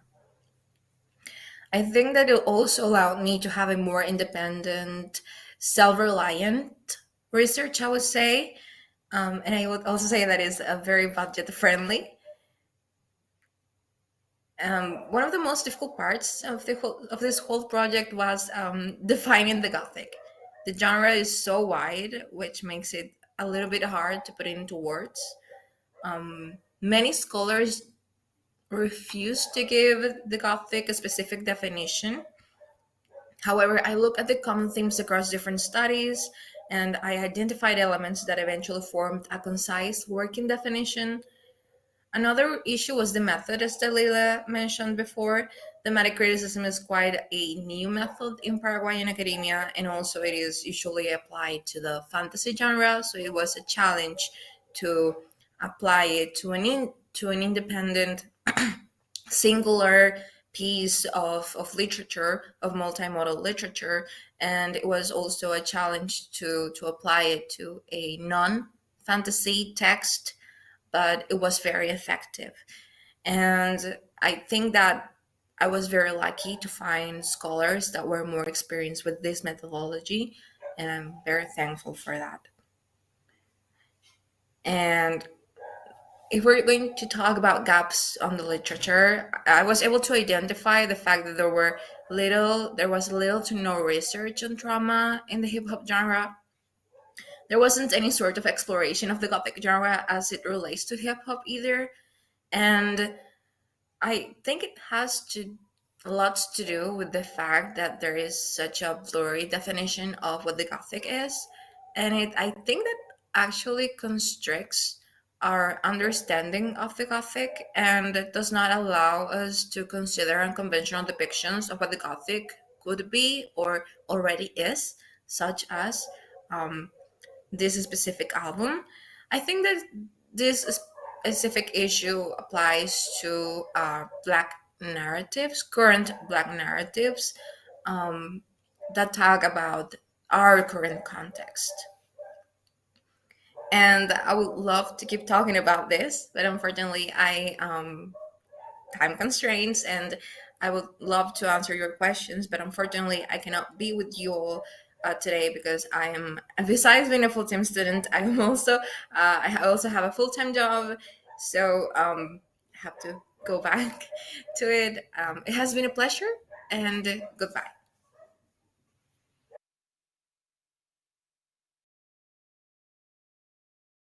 Wait, yes, I was muted. All right, so that was Sofia Cuenca doing a similar methodology on different texts. And now we will moving on to our second section of our 2 panels. First, we've explored basically 3 works that explored different texts, TV series, hip-hop albums, and other music albums. And I find it very interesting, this methodology. This is also the methodology that I used, well, similar to the methodology I used for my final project, for my master's. But we're going to be moving on to the second part of our, give me 1 second, of our 2 panels. So I believe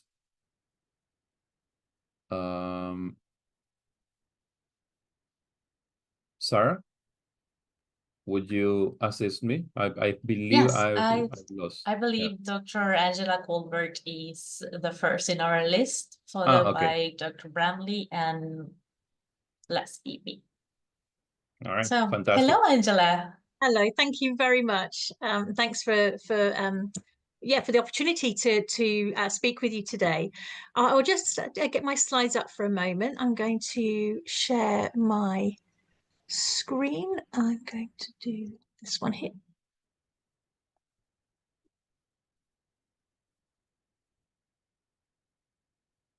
Can you see those okay? Yeah. And I will also start my timer because I am going to stick to time. Okay. Thank you very much. My name is Dr. Angela Colvert. I'm a lecturer at the University of Sheffield, and I'm also a member of the Maker Futures team there. And today I'm going to be talking with you about crystallizing maker moments, post-digital storying across contexts. The research I'm sharing today was undertaken by me, but with many of my colleagues at Maker Futures and also many teachers too. Maker Futures is an initiative at the university which supports communities to engage in making, whether that be in libraries, museums, schools, or other community spaces. It's led by Dr. Alison Buxton, and we believe as a team that everyone is a maker, and that making enables us to engage and share our own interests, but also engage in making collaboratively to solve and investigate challenges that are unique to every community. The Maker Futures initiative was rooted in and grew out of a European project called Makey, which was led by Professor Jackie Marsh at the University of Sheffield and was a partnership between academics, early years, library staff and museum educators across 8 countries, including Denmark, Finland, Germany, Iceland, Norway, Romania, the UK, and also the USA as well. And this set out to explore how making can enhance children's digital literacies in the early years, so very young children, and also develop their creativity. Here you can see some examples of maker spaces that emerged in different community settings and schools and libraries across the project. And as you can see, they're all very different. And actually the kinds of making that went on were unique to individuals and also different cultural contexts as well. So you can see here in the lower left-hand corner, we have some children who have created Christmas cards using models and also LED lights and simple electronics, as well as using editing software too. And this was shared with families. You can see in the bottom right-hand corner, there were children who were making and drawing using VR. And also above that image, you can see a small mini theatre, which was based on the Moomins, but was lit by, again, children creating their own simple circuits. And animations and filmmaking were all part of this as well. So the findings from this Makey project set the foundations for developing the Maker School at the University of Sheffield in Maker Futures. And this initiative has begun to develop a framework for maker education, including pedagogy, curriculum, professional development, and also an awards programme too. But central to this is this idea of developing practice through knowledge exchange. The practice of teachers and educators in schools, yes, but also our own, through engaging in meaningful dialogue and projects to really understand and iterate our practice together. So we engage in training sessions. We have developed curricula-linked projects. We've also engaged in many collective meetings together, both online and in physical spaces. And we've also engaged in research together with teachers as co-researchers. And that's what I want to focus on today, is one strand of that research, where we're thinking about understanding maker moments. What happens when children and teachers engage in making together? And this is a new paper that has just come out.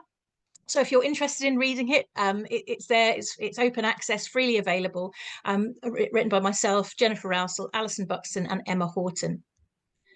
So what I'm going to do today is talk a little bit about this new conceptualization of transmedia storying. I'm going to share 3 empirical examples of children and teachers working together in classroom makerspaces. And through discussion of the moments of making that we see in these examples, I'm going to explore how a metaphor of a crystal can be useful to highlight how the multifaceted nature of post-digital storying can refract, reflect, and absorb the light of the digital. So what is post-digital storying? Well, for us, and we've heard in earlier presentations, the importance of getting a working definition.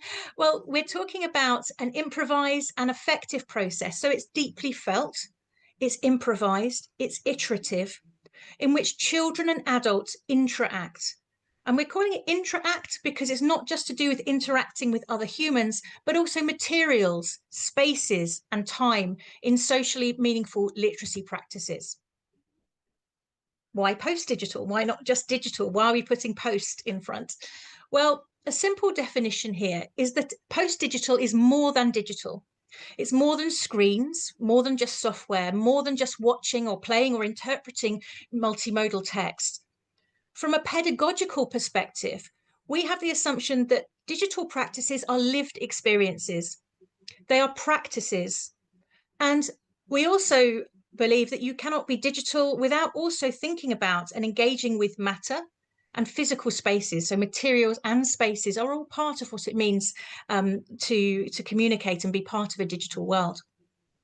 Post-pandemic, movements across digital and material life has changed in embodied ways, but also affective ways. How we feel about technology has changed. And also being post-digital means engaging in digital and material mediation. So Jennifer Rousel talks about the way we move fluidly, often across these spaces, both digital and non-digitally. And I'm here as an example of that, presenting with all of you using technology. How amazing is that, right? So understanding moments of making is what we set out to do. And between 2023 and 2024, we worked closely with 6 partner schools to develop approaches with teachers and explore implications for teaching and learning.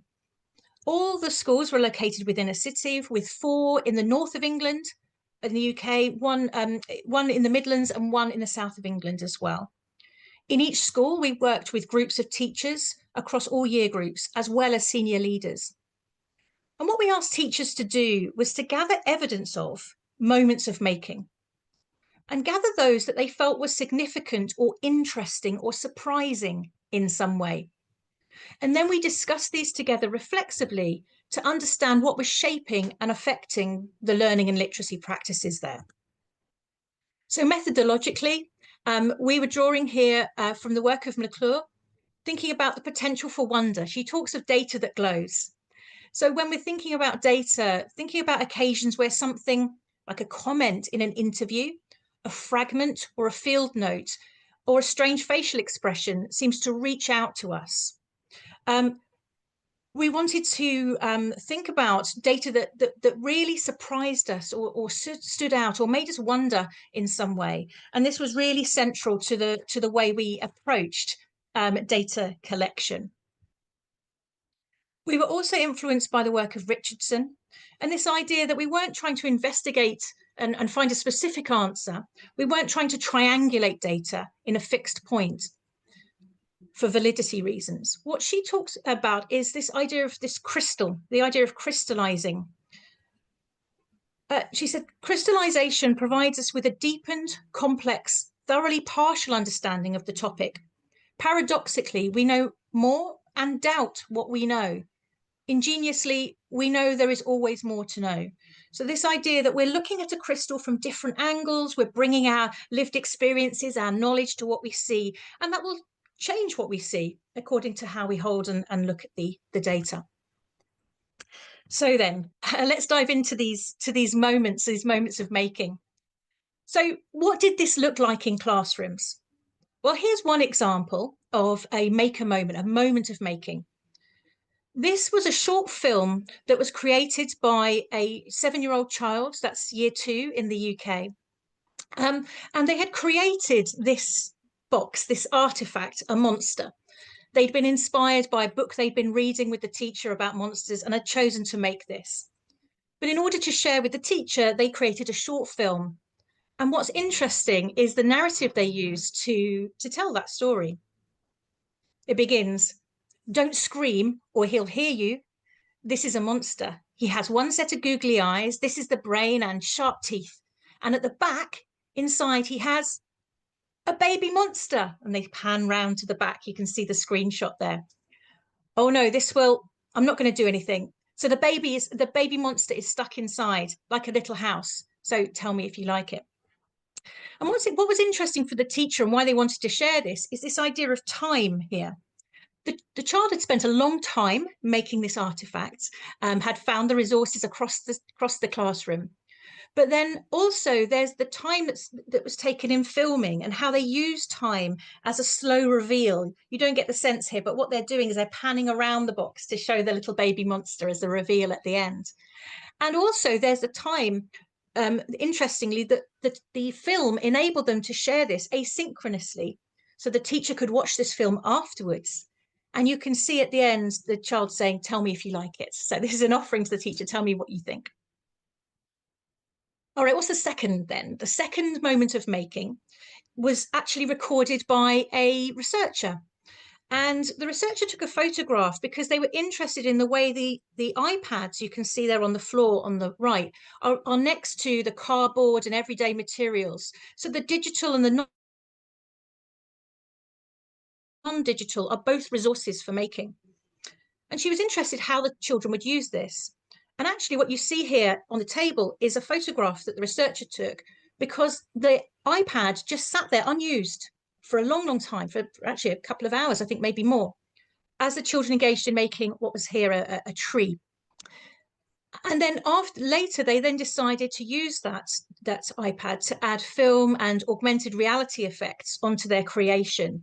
But it took them a long time, and we were interested in what is it that draws people to use particular materials over others? How did that work in practice? And the last one I want to share is in a secondary school. And you can see here two models that were created by some children who were in year 8 and year 9. So that's 12 and 13-year-olds and 13 and 14-year-olds.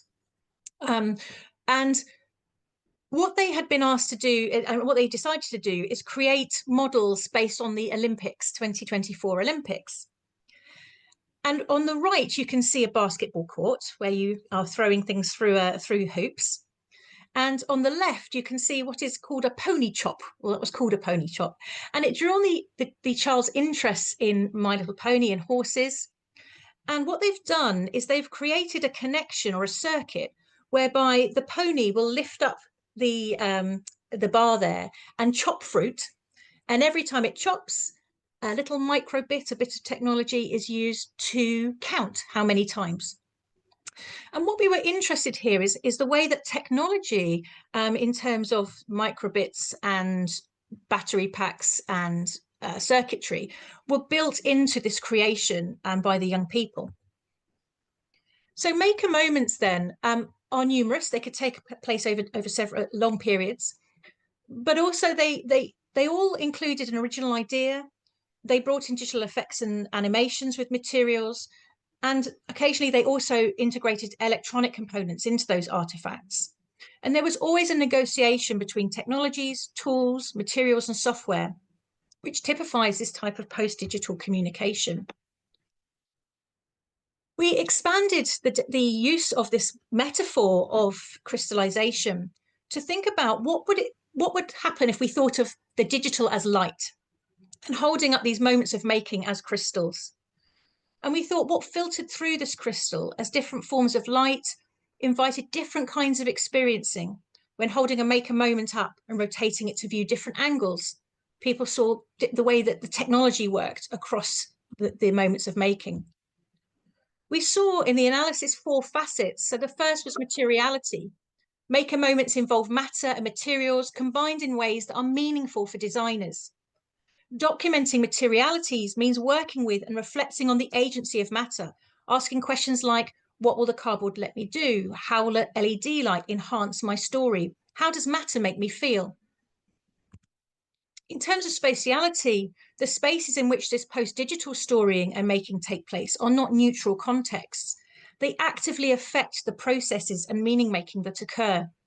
So when reflecting on this, we might ask, how does the position and accessibility of materials, such as iPads or computers, have an impact on the type of practices and interactions that occur? How does it feel to make in this space? How do I move through and with this space when making? The other facet here is time, and I talked about this earlier, but there's a quality to time and movement across screens. There's a quality of how when we move across different hypertext, for example, but also how time works both synchronously when we're working and filming in time and asynchronously when we share later as well. This was also a component that came out. And lastly, I'm thinking about post-digital practices, the actions and implied skills that take place across these. So just to close, digital practices within school curricula tend to get flattened if viewed as technical or operational, and we can miss the dynamism and iridescence of making that actually takes place in makerspaces. In our paper, we held 3 moments of making up to the light, and we hope it moves closer to the kinds of curricular work that children and young people can engage in that sustain their interests and support a lived experience of being digital now. And in recent years, educational systems have prioritised measurable outcomes rather than the process of learning. And our research with teachers demonstrates the value of noticing and reflecting on moments of making as a research approach, which allows insights into children's meaning-making practices and digital literacies. And lastly, this is an international movement, and we are part of a collective of educators who are committed to furthering approaches to making within and across international settings, with representatives from Nigeria, Italy, England, Pakistan, and Indonesia. And we are very excited about the opportunity to learn from and all of these fantastic educators and think about what making can look like across time, spaces, and in a different context. Thank you very much. If you have any questions, please do get in contact afterwards. Yes. Thank you very much, Angela. I just wanted to mention that I also had the opportunity to have Alison Buxton as one of my main lecturers. So therefore, of course, I had the opportunity to participate in her makerspaces, one of her pop-up makerspace activities, which was wonderful. And your presentation just reminded me of how many very, very significant moments during the creation and the making process occur, which give us not a defined or measurable look into how children build meaning, but they are very, very significant into how they understand what they want to do, what they need to do, the tools they have, and basically their understanding of how to make something beyond just the physical. It's always something meaningful, something that means something for them. So I think Maker Futures is great. That's basically the summary here. But yes, we also have hi Ryan. We also have I believe is yes. Okay. So Ryan, let me give you the floor. Thank you so much, David, and thanks, Angela, for that brilliant presentation. Everybody for the brilliant presentations as well. Good afternoon to Angela in the UK, buen dia, to all our wonderful friends and colleagues in Paraguay. Thank you, David. So I'm delighted today to be presenting this talk. I'm going to try and stick to 10 to 15 minutes if possible, but apologies in advance if I overrun. I'm going to set myself a timer actually, just in case. So I'm Dr. Ryan Bramley. I'm a lecturer in education at the University of Sheffield. So I work with wonderful colleagues such as Dr. Angela Calvert, who you've just heard from, and also my colleague and friend, Professor Jennifer Rousel.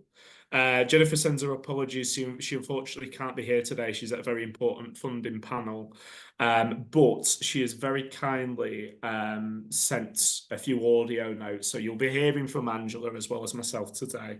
I'm going to stop sharing just for a moment because I want to double check. And this this went wrong actually in the rehearsal. Yes, I need to share sound so that you can hear and hear Jennifer okay. So please do let me know if you can't hear Angela okay. I'm loving the the Spanish captions, I've just seen the word Frankenstein pop up. I don't remember mentioning Frankenstein, but hopefully that's the only horror that we're going to witness in this short talk today. So without further ado, here's a short introduction from my colleague, Professor Jennifer Rousel.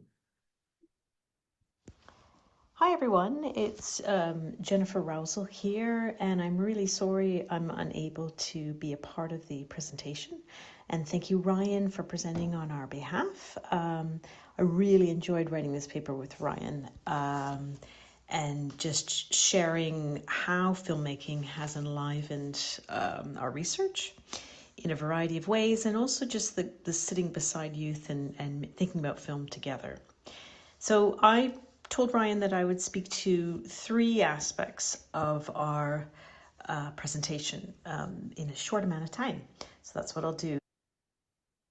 And there you go. Okay, so we'll hear from Jennifer again a little later on. But firstly, I just wanted to give a little bit of a background to this project. And I should say, haven't even mentioned the title yet. The title is What Sits, What Sticks, Moving into Lived Disruptive Co-Produced Filmmaking Practices in Literacy Classrooms. So in a similar vein to Angela's talk, we're going to be talking a little bit about making, but particularly making with film and cameras and the like.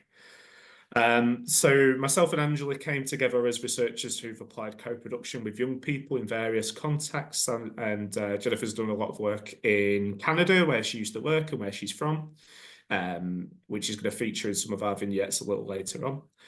And we both find filmmaking is a productive way for us to communicate and co-produce with young people. Important to note here that co-production is research with and not on young people. It's about giving young people more agency within the research process, and we think filmmaking is a great vehicle to achieve this. And we really enjoyed, and Jennifer's memory is amazing. I cannot remember how many times we met up. Every time was wonderful, obviously, but Angela remembers that we had 4 afternoons together, sharing stories, watching parts of our favourite films, and also reflecting on our filmmaking research experiences as well. In those conversations, we agreed on a few key principles about co-produced filmmaking research with young people. So we disagreed on a lot of things as well, but we also very much agreed that filmmaking and co-production with young people must be situated and must invite real experiences as well that are dictated and influenced by the young people themselves. One of the key sort of lenses to borrow, I think what Sophia said earlier on, a key lens that has been used within my research, not just for this paper, but also for my doctorate a few years ago, is the work of Barry Barclay. Barry was an Indigenous Maori filmmaker in New Zealand, and he believed that every culture has a right and a responsibility to present its own culture to its own people. And you can probably see some of the links there between this and youth filmmaking with young people as well. Barclay was a key part of the Maori Indigenous filmmaker movement in the 70s and 80s, and also just the broader Indigenous or fourth cinema movement across the globe as well. And is widely credited as being the first Maori film director to direct a New Zealand film, and that was a film called Ngāti in 1987. And I used it in my own PhD, as I said, and I really like this particular quote. It was Barclay's efforts to give voice to the voiceless and help people tell their own stories, which informed the theoretical backbone of this PhD project. I just want to mention here, I've included an image of Barry Barclay's book. It was published, or this version was published posthumously in 2015. But using a photo of a dead person is considered a breach of tapu or a spiritual restriction in Maori culture, which is the only reason I've not included a photo of the late great Barry Barclay on this slide. So Jennifer and myself actually as well have also gravitated to Sara Ahmed's work, and particularly her feminist writings on effect. Key foundational concepts in Ahmed's writing, such as sticky emotions, which in Ahmed's view is repetition of affect to objects and people. And this concept signals intense embodied and emotional reactions through context. And that's why we chose the title, What Sits, What Sticks. We purposely wanted to allude to Ahmed's work on stickiness and the stickiness of emotions. Jennifer's also been working with the idea of what sits with us as adults, as young people, as children. So things that have happened, particularly in this case through a filmmaking or film watching process, that continue to have an effect and leave an imprint on us further on in life. Jennifer herself has witnessed this a few times, filmmaking with young people and having a deliberate reorientation with the world because they don't see themselves within it, and therefore they make new meaning about the world in their own terms through the medium of filmmaking. And both of these concepts are operationalized in one of the research vignettes that we're going to introduce you to later on. So I'm going to hand over now to Jennifer again. Jennifer's recorded a lovely bit of audio here about her work on living literacies. This is a key concept that she's worked with one of my former colleagues, Kate Parle, and she's going to talk a little bit more about this on this slide. Living Literacies comes out of an MIT book that I co-wrote with Kate Parle and a variety of others, Zaini Rasool, Terry Tresiak, Steve Poole, and Oh, I think I might have lost the audio there. Apologies. There we go. yes, I believe those are all the voices that are in that book. Well, there are many others, but in the book, the whole intent of Living Literacies is to take an active stance on research when everyone in the project is a part of the research process. And in order to do so, through conversations, Kate and I talked quite a lot about how, for us, literacy is an active thing. It's meant to be engaged, fully present, and together, and filmmaking is ideal for that. And sitting beside young people and working on films together, talking through what films do for them, and then having them get to work and make films together in conversation with researchers. So, but living literacies, broadly speaking, is the doing of literacy. So we think of literacy as having live properties and lived properties tied with sort of fundamental ways of being in the world: seeing, creating, hoping, disrupting, knowing, and making. And each of these verbs ignites a praxis of filmmaking to us relating to this presentation, and to co-producing really how identities can be materialized on screens. So that's a really short take on living literacies. There's a lot more in the book. Each chapter covers different research studies. I think we have 15 research studies that are covered in that book, all funded, externally funded projects. Yeah, it's a fantastic book as well. Living Literacies. Oh, let's not play that a second time. So I mentioned co-production earlier on, and I just wanted to talk a little bit more about how we've used this term and how we understand it in the context of our own research projects. And we really like this quote from Parle, the aforementioned Kate Parle, and also Steve Poole, 2013. Co-production requires a mode of closeness to the everyday and a recognition of different ways of being, modes and expression, and forms of meaning making. It involves recognizing issues of power and control. In community contexts, it might mean shifting attention away from preferred ways of knowing and being to unfamiliar ways of knowing and being for all participants. So a lovely little quote there from Parle and Poole, 2013. And we've also worked a lot with collaborative ethnography, particularly the work of Eric Lassiter. So collaborative in the sense that ethnographers or people doing ethnography in research working with local communities to construct texts and co-construct texts as well, which is where this overlaps quite neatly with co-production. So yes, it is essentially a collaborative method, and absolutely something that we've tried to adopt when doing our filmmaking with young people. So our co-thinking for this particular research article that this talk is based on centered around 3 key points, which was summarized in 3 vignettes, 3 personal experiences of mine and Jennifer's, which Jennifer's going to talk to in a moment or two. The first one is youth recording is not youth filmmaking.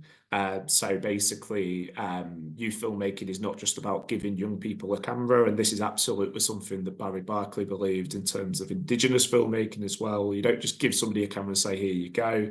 It's about the editing, it's about the purpose and process of making meaning out of those recorded images and audio. The idea of disruptive co-produced filmmaking, so again, disrupting mainstream narratives and ideas of what it is to be a young person. And also filmmaking as living literacies, drawing on Rousel and Powell's work in that MIT book that she mentioned earlier on. So the first vignette is one of Jennifer's, and this vignette is called Filmmaking as Documentation. And again, absolutely speaks to that idea that filmmaking is not just about capturing things on camera. There's something much more that needs to go on there for it to be called filmmaking. So here's Jennifer to talk a little bit more about that now. So I want to speak briefly now about two vignettes that I contribute to. One is a vignette about filmmaking as documentation, and that's very, very light touch. It's not co-produced, actively enacting film. It's a way of documenting research practices, but film brings it alive. So the particular vignette that I look at was in a year 4 classroom with students aged 9 to 10 in Welland, which is a working class city in Niagara where I used to live and work. And it's with a teacher, a wonderful teacher named Catherine. And the project I co-researched with Glenys McQueen Fuentes, who's a drama expert. And really what it was is, it'd probably sound quite odd, but it was a way of bringing movement into curricular topics. So we looked at 2 very different curricular topics. We looked at history and science, and we had students act out scientific concepts and biological processes particularly. So they looked at things around circulation, but they also had quite a few digestion-based ones that were quite funny. But what was interesting is how serious they were about doing this movement work and doing it as a series of 5 tableaus. So in the paper, we talk about this as a part of a model of film, which a lot of researchers use as documenting, but how the film, the film in itself brings the research alive. So there you go. So again, not saying that, filmmaking purely as documentation is a bad thing, but, recognizing the limitations of it as well. So the second vignette is one of mine. Apologies. The second vignette is again one of Jennifer's. I'm getting the order mixed up here. And this is filmmaking as disruptive and provocative. So here's Jennifer one more time to talk about this. And then the second one is about film centrally, and it happens in an English classroom in Toronto, and it was another funded study, and it was an Alva Knight, an ILA, International Literacy Association grant. And in this research study, I worked very closely with a teacher over 2 years doing an ethnography of her English class. And I believe Ryan's talked about collaborative ethnography that we both use by Lassiter. And that was the methodology. It's action research with Erin. And we looked over 2 years at a variety of aspects of media and using media in order to understand text, which is sort of classic English work. But this particular vignette is about a unit on rants. Rants are ways of opinion pieces, filmic opinion pieces by teenagers. And they looked at fashion. There were memes about movies. They visualized life. They visualized products. But the particular vignette that I included in the paper is about 2 young women who had a very specific view about hairstyles and how race is presented through hairstyles in fashion. And So it was a good 5-minute film that was a rant about race, about being authentic. And Sumaya and Kiara, their pseudonyms, created this video in order to really talk about how pejoratively race can be framed, or but also how, you know, what are examples of framing race in a very sort of neurotypical white way, and what are ways that are authentic to them about their own cultures. And so that's really what the vignette's about. And I hope you enjoy the conference, and thank you, Ryan, for letting me add in this little video memo in addition. So there you go. I'm still laughing at these captions. I've just seen the mention of Spielberg and Woody Allen. It's amazing that we're talking about film, but I don't think either of those directors were mentioned then. So anyway, I'm conscious I've gone past the 15-minute mark now. So, but we've only got 2 slides left, and this last one is one of mine. So this vignette, which we featured also in this journal article, What Sits, What Sticks, was called Filmmaking as Youth Informed. Now, something I was saying earlier on, you know, about filmmaking is not just about, you know, holding a camera. It's not just about that, and it's also not just about editing either. It's also about where it gets shown and who gets a say in where it's shown. So this third vignette is part of a personal experience of mine that took place in 2019 during my doctoral fieldwork. I was working with a non-profit film and media company who worked in the community to try and tell stories about people from those people in that community, which is why Barry Barclay's work and representation was so instrumental. And as part of that, I ended up doing a series of free film workshops, filmmaking workshops, with a group of 12 to 14-year-olds at a school in the north of England. And all of these students were British students of African Caribbean descent.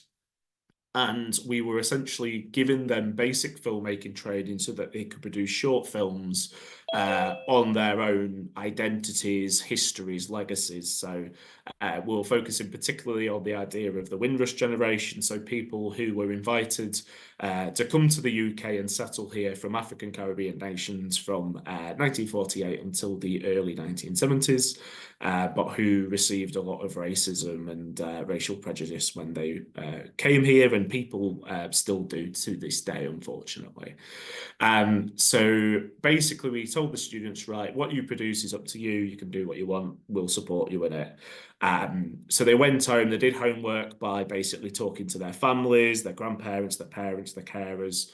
And they came in and they brought these beautiful texts that they wanted to sort of include in the film. So, for example, one student found her favourite poem and decided to recite that in a film.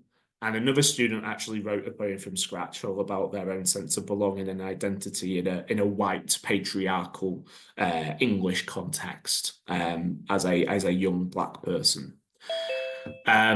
And these films were beautiful, but the thing that was really upsetting to me, and I think to the students as well, was that the original plan was that these films would be shown to a whole school assembly, so that other students, not just other Black students, but white students and students of all ethnicities and racial backgrounds, would be able to hear these narratives and understand a little bit more about their peers and their lives and their identities. And for whatever reason, and I still don't know why to this day, the school decided last minute that they weren't going to show these films in an assembly. Instead, they had a very small film screening, which was basically just the pupils involved, myself as one of the workshop facilitators, and a few members of senior leadership, so, you know, heads of department and things like that. They watched the films, they clapped, and then they left the room as soon as they could, and that was that. So I think in terms of youth filmmaking, it's really important that young people don't just get a say in terms of what they make, but also where it gets shown and who gets to see it as well. And it still saddens me to this day that didn't happen with this particular project. And so me and Jennifer just wanted to end on this note. Again, a repetition of Barry Barclay here. Every culture has a right and a responsibility to present its culture to its own people. That responsibility is so fundamental, it cannot be left in the hands of outsiders nor be usurped by them. And we want to ask people basically, why do moments stick during the production? And why do practices sit within and beyond the filmmaking event? Such as the vignettes that myself and Jennifer have introduced today. And our final word is just to reiterate that these films were made by young people, but not for us, not for me and Jennifer. They were made for the young people themselves. And that's it. Thank you very much. Apologies for going over time. And I haven't included our email addresses on here, but if anyone wants to get in touch with myself or Jennifer, you can look us up online. I can't remember Jen's email address off the top of my head, but mine is r.bramley@sheffield.ac.uk. In fact, I'll put those emails in the chat in a moment as well. Thanks for having me, David and Sarah, and for putting together this wonderful panel. And yes, thank you. Mm-hmm. Yes, thank you, Brian.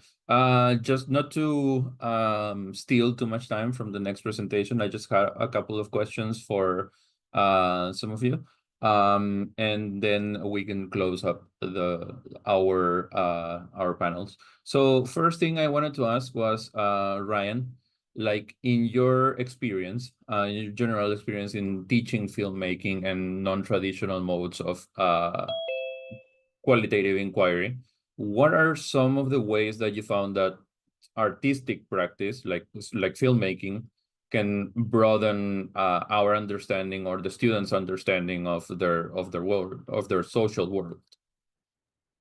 Thanks, David. It's a great question. The first thing that comes to my head actually isn't working with children, but actually working with young adults as students at the University of Sheffield. So myself and Angela, actually, who's in the room today, of course, both worked together on a second-year undergraduate module on our Education, Culture and Childhood BA called Children and Digital Cultures. And what I love about that module is that one of the assessments that we ask students to do is to create a group film approaching a particular key theme or topic in relation to children and digital cultures. So Angela gives a fantastic lecture on rights and participation and protection for children, sort of towing that line between the people who say that, you know, screens and digital technologies are terrible and we should never use them, and people who say we should be using them all the time. And there's other things as well, like ideas like, you know, will children still use pens in 2050? Are they using them now in 2024 as well? And what I love about that, and what the students consistently tell us that they love, aside from the difficulties around group work and things like that that are well documented, is that they get to do something different and they get to try something new. And, you know, that could be in the form of, you know, using a different piece of film equipment they've never used before, or a different piece of presentation software.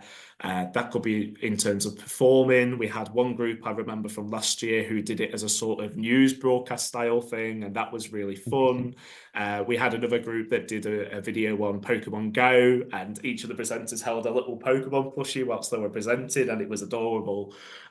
So yeah, I think it really does open up, but I do also admit that it can be quite difficult as well. And I think it's really important for us as the educators to be as well informed as possible in terms of not only, you know, using these technologies, but helping other people to use them as well. Yeah, and how to do that. Yeah, okay, great. Yes, so very quickly, Angela, taking into account that 21st century digital practices may not be familiar for all educators, especially in the global south, what recommendations would you give to educators coming to terms with both the affordances and the constraints of digital and post-digital classrooms? Thank you. Yes. That's a really, really good question. And I've worked with, over the years, lots and lots of different educators in primary education settings mainly. And in that time, you know, explored many of the constraints that they engage with, you know, are experiencing day to day in relation to embedding their own digital, you know, digital technologies into education, developing their own practice.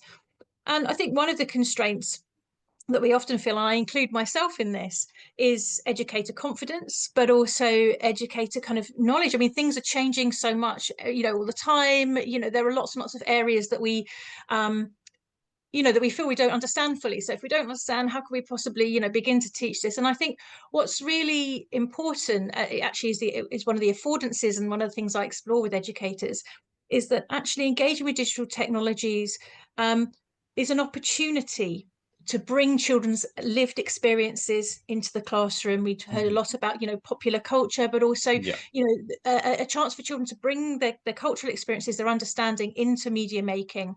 And actually it does slightly reposition us as educators, as facilitators, learners alongside the children, but it really does provide rich opportunities for learning for everyone.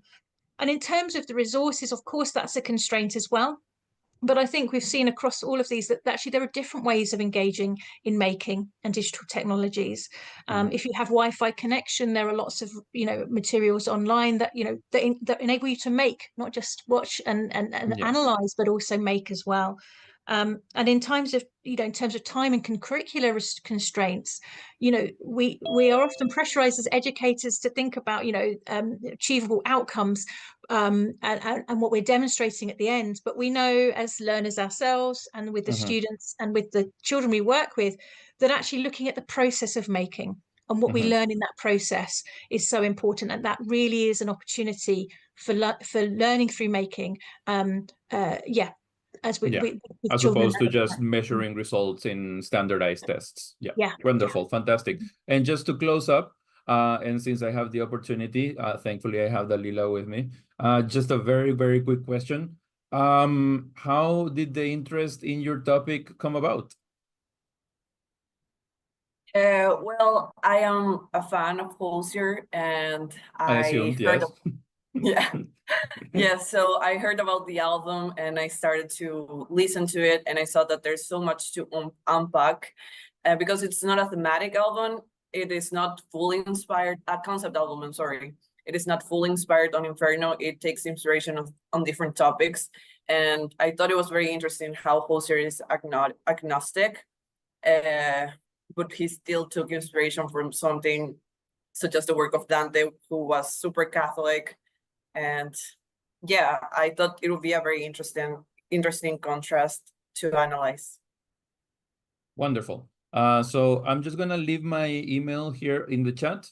In case anybody has any specific questions to any of the people that presented today, you can also email them to me and I can direct them to whomever you would like. And I apologize to, of course, the next panel for the extra minutes that I stole for them. But I promise that's it for us for today. There we go. That's my email. All right. I'm done. I would like to thank Sarah, David, and all of the panelists that were present, especially our guests from the UK. We are very honored to have you participating in our event. We really appreciate your contributions, and we hope to have you again next year. Thank you so much. And I hope you have a wonderful day or evening as it is in the UK. Thank you, Sarah. Thank you, David. Thank you, Dalila, and everyone else. Thank you. Bye-bye. Thank you for the space. Thank you. Bye-bye. Thank you.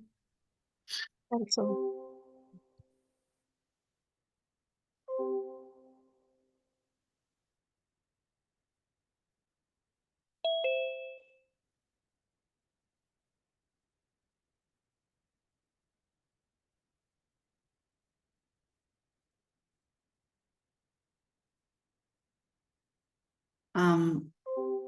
Ahora tenemos al panel de ponencias sincrónicas que va a estar moderando la profesora Mirta Dalila Lugo, nuestra querida colega de la Universidad Nacional de Itapúa.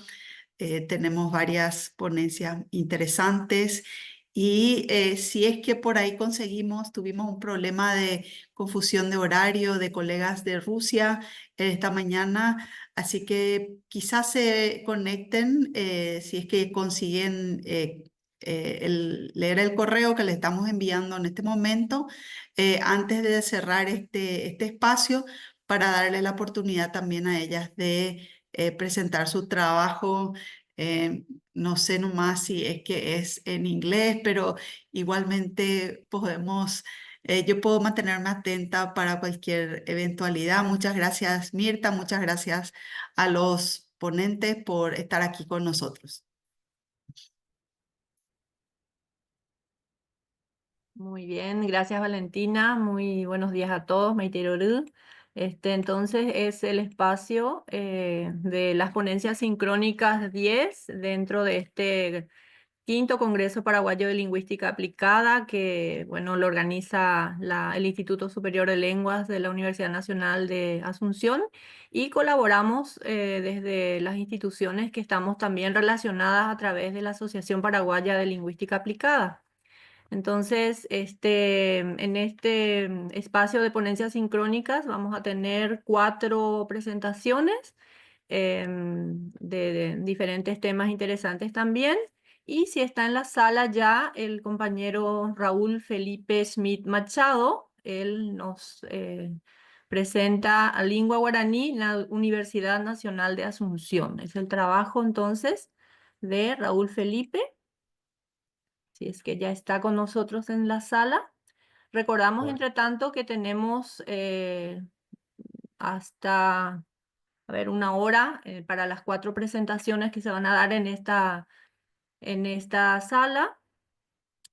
Luego de Raúl Felipe va a estar el grupo constituido por Arnaldo Casco de Villalba, Abelardo Ayala Rodríguez, Esmilce Ramírez, quienes nos presentarán análisis de los hispanismos en el Diccionario de la Lengua Guaraní de la Academia de la Lengua Guaraní, en una versión corregida y aumentada en el 2021.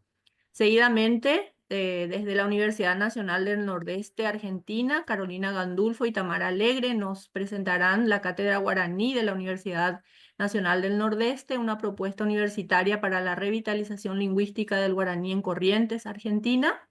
Y finalmente, Analía Gutiérrez, Celeste Escobar y quien les habla, las acciones y experiencias en torno a propuestas de formación, investigación y extensión sobre las lenguas indígenas en el Paraguay, un trabajo que se viene realizando también. Bueno, Raúl, ¿estás? Adelante. Te escuchamos. día. Tenemos alrededor de 1 hora para toda la serie de ponencias, entonces vamos a hacer la serie de presentaciones y si da un tiempo entonces para que podamos conversar sobre, y si hay algunas preguntas de las personas que nos siguen también por las redes sociales, por el Facebook o por YouTube o aquí mismo en la sala, entonces vamos a dar ese espacio. En tanto también se pueda dar la intervención de la compañera que va a presentar, si es posible todavía, en la mañana su trabajo desde Rusia, como mencionaba la doctora Valentina Canessa. Entonces, bienvenido Raúl, adelante. Bom dia, eu vou compartilhar a tela. Vamos ver aqui. Deixa eu ver se eu preciso.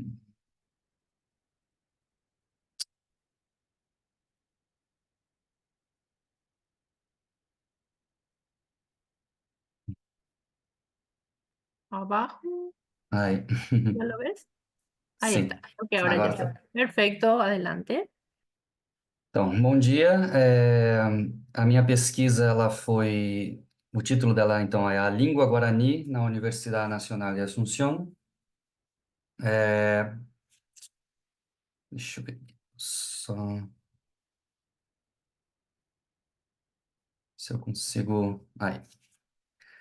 Então, o objetivo principal da pesquisa, né, foi verificar a presença da língua guarani na UNA, né, na Universidade Nacional de Asunción, como objeto de estudo e também como meio de instrução ou requisito para assistir às aulas.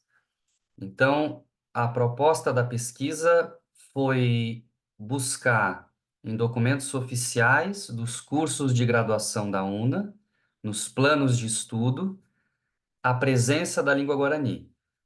Como objeto de estudo, ou seja, como uma disciplina dentro do curso, né? Ou como meio de instrução ou requisito para assistir às aulas, ou seja, aulas dadas em Guarani, ou no próprio plano de estudos, requisito, né, de saber, de ter alguma fluência na língua guarani para poder assistir às aulas. Então, foram esses dois pontos que eu busquei nos documentos oficiais dos cursos de graduação da UNA. Os marcos teóricos metodológicos da pesquisa foram dois também. A gente começa com uma pesquisa quantitativa, ou seja, buscar então nos planos de estudo dos cursos de graduação da UNA, que estão presentes esses planos no site da universidade, né? Buscar então a presença quantitativa mesmo da língua guarani nesses planos de estudos. E posteriormente então uma análise qualitativa, né? Então, tendo esses dados em mãos, a gente faz uma análise posterior, partindo principalmente dos conceitos de política linguística em Spolsky e Elana Shoham. A gente inicia, antes da pesquisa quantitativa e qualitativa, a gente busca contextualizar, né? Então, a gente vai buscar as políticas linguísticas educacionais do Estado paraguaio. E aí eu trouxe aqui no slide 3 pontos principais que vão tratar sobre o Guarani no ensino superior, né, ou na educação em geral. Mas são 3 pontos principais aí que a gente consegue encontrar nas políticas linguísticas oficiais do Paraguai. O artigo 9º, inciso C, da Lei Geral de Educação, que diz: é objetivo do Sistema Educativo Nacional a formação para o domínio nas 2 línguas oficiais, castelhano e guarani.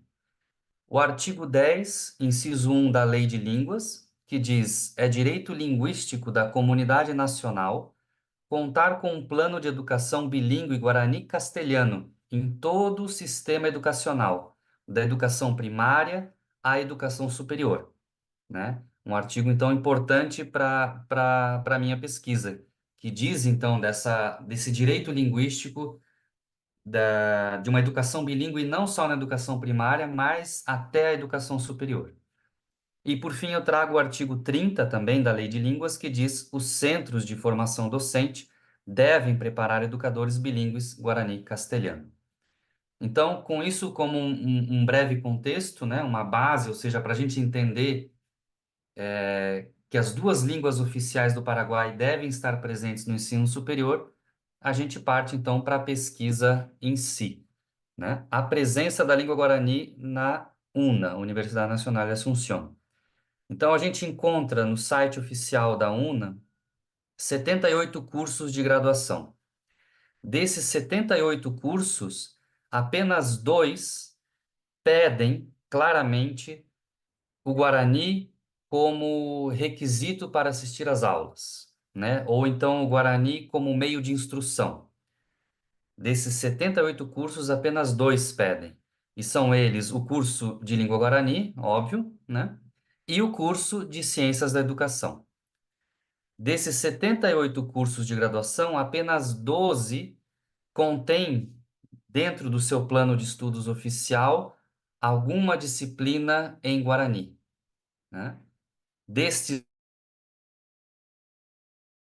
12 cursos que contêm disciplinas de Guarani, em 8 deles há apenas uma disciplina, né? Então, de 78 cursos de graduação, 2 pedem Guarani como requisito e 12 apenas contêm a língua Guarani como tem presença de disciplinas de língua Guarani no seu plano de estudos, né? E desses 12 cursos, primordialmente, eles são em áreas de educação e saúde. Aqui a gente tem, na análise, então, a gente tem um pouquinho mais, a gente amplia um pouco mais esses dados, né? A primeira coisa, então, que a gente vê é uma diferença clara entre as políticas linguísticas de júri, na lei, escritas, e as políticas linguísticas de fato, né? Na prática. Apenas 2,5% dos cursos de graduação pedem conhecimento em Guarani e apenas 15,3% têm disciplinas de língua Guarani no seu plano de estudos. Cursos com língua Guarani, né, que contém essa disciplina em língua Guarani. 5 são na área da saúde, 4 na área de educação e letras, 2 nas áreas sociais e um na área de comunicação. Então, o que a gente observa aí? Se de 78 cursos, apenas 15% tem disciplinas de Guarani, e desses 15%, elas se concentram aí nestas áreas, saúde, educação, letras sociais e comunicação, o que a gente consegue extrair desses dados, né? A gente consegue extrair, então, a manutenção de uma visão colonizadora sobre a língua guarani, ainda, né, no Paraguai, como sendo língua de afeto, do cuidado, do atendimento ao falante de Guarani na área de saúde e educação, mas não ainda como língua da ciência plena, né, do conhecimento pleno, das ciências exatas, por exemplo, das engenharias. Em nenhum curso de ciências exatas, de engenharias, nas biológicas, nas ciências químicas, a gente tem a presença, ao menos oficialmente, de alguma disciplina em língua guarani, né? Então, isso deixa muito claro qual é a posição da língua guarani ainda no ensino superior paraguaio. É uma posição ainda muito específica, muito marginal, né? Concentrada ainda nesse lugar do afeto, do cuidado e do atendimento social, de saúde, educacional, né? E aí a gente tem, então, uma conclusão propositiva. Diante desses dados, dessas análises, a gente entende, então, que a língua guarani, ou a língua guarani, ela se expande como objeto de estudo e como meio de instrução para todos os cursos da graduação, ou a maioria dos cursos de graduação da UNA, ou então dificilmente a língua guarani poderá se concretizar, né, como uma língua de ciência, como uma língua plena, que amplie o seu lugar, né? Que saia desse lugar de cuidado, de afeto, da língua de casa, da língua dos avós, e se expanda, e tenha toda a sua capacidade, então, concretizada como língua do futuro, né? O que a gente entende, então, é que se o Paraguai quer efetivar, né, a língua guarani como uma língua potente, uma língua do futuro, é muito importante que ela tenha uma presença plena e ampla no ensino superior, ou dificilmente se conseguirá concretizar um país bilíngue no futuro, né? E assim, então, eu finalizo a minha apresentação.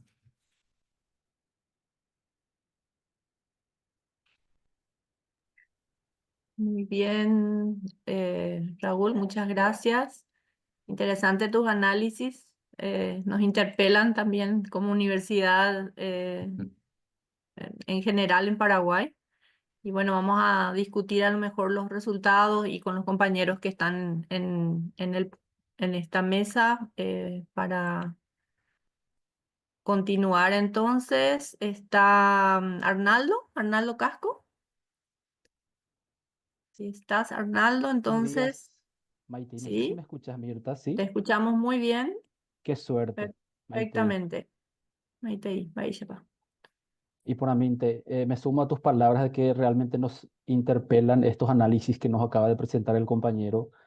Muy interesante el estudio realmente y nos muestra una vez más que hay mucho por hacer todavía en este andar de buscar que el guaraní vaya ocupando ese espacio real de lengua oficial junto con el castellano, ¿no? Bueno, en Bueno, ese orden de cosas, entonces vamos a escuchar la presentación que tienen Arnaldo sobre los hispanismos en el diccionario de la lengua guaraní, el trabajo realizado desde la Secretaría de Políticas Lingüísticas, la Dirección General de Investigación Lingüística. Y entonces, adelante, Arnaldo. muchas gracias. ¿Me puede confirmar si ya se proyecta también mi presentación? Perfectamente, sí. Muchas gracias. De vuelta quiero reiterar los agradecimientos también al COMPLA edición 2024 por este espacio que nos brinda también a la SPL, en este caso a la Dirección General de Investigación Lingüística para hablarles, para presentarles un trabajo que hemos postulado el año pasado y hemos concluido este año y en esta oportunidad queremos compartir con la audiencia, como ya mencionaste, un estudio sobre los hispanismos en el diccionario de la lengua guaraní, en este caso Este diccionario oficial de la Academia de la Lengua Guaraní en su versión corregida y aumentada, edición 2021, que es la última versión que tenemos de este diccionario oficial de la lengua guaraní. Indagar sobre los hispanismos en el guaraní a fin de entender e interpretar las complejidades lingüísticas dadas a partir del contexto, del contacto del guaraní con el español, siempre ha sido para nosotros en la SPL un tema de interés para una investigación, puesto que es la manera de acercarnos a partir de las herramientas teóricas adecuadas a esa realidad viva del comportamiento lingüístico quizá más extendido a nivel nacional.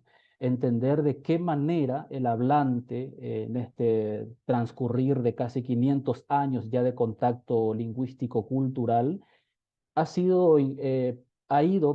cómo ha ido incorporando los préstamos del español a la lengua nativa, es una forma de dimensionar cuán rico y complejo ha sido y sigue siendo en realidad este proceso de contacto e interferencia mutua entre el guaraní y el castellano.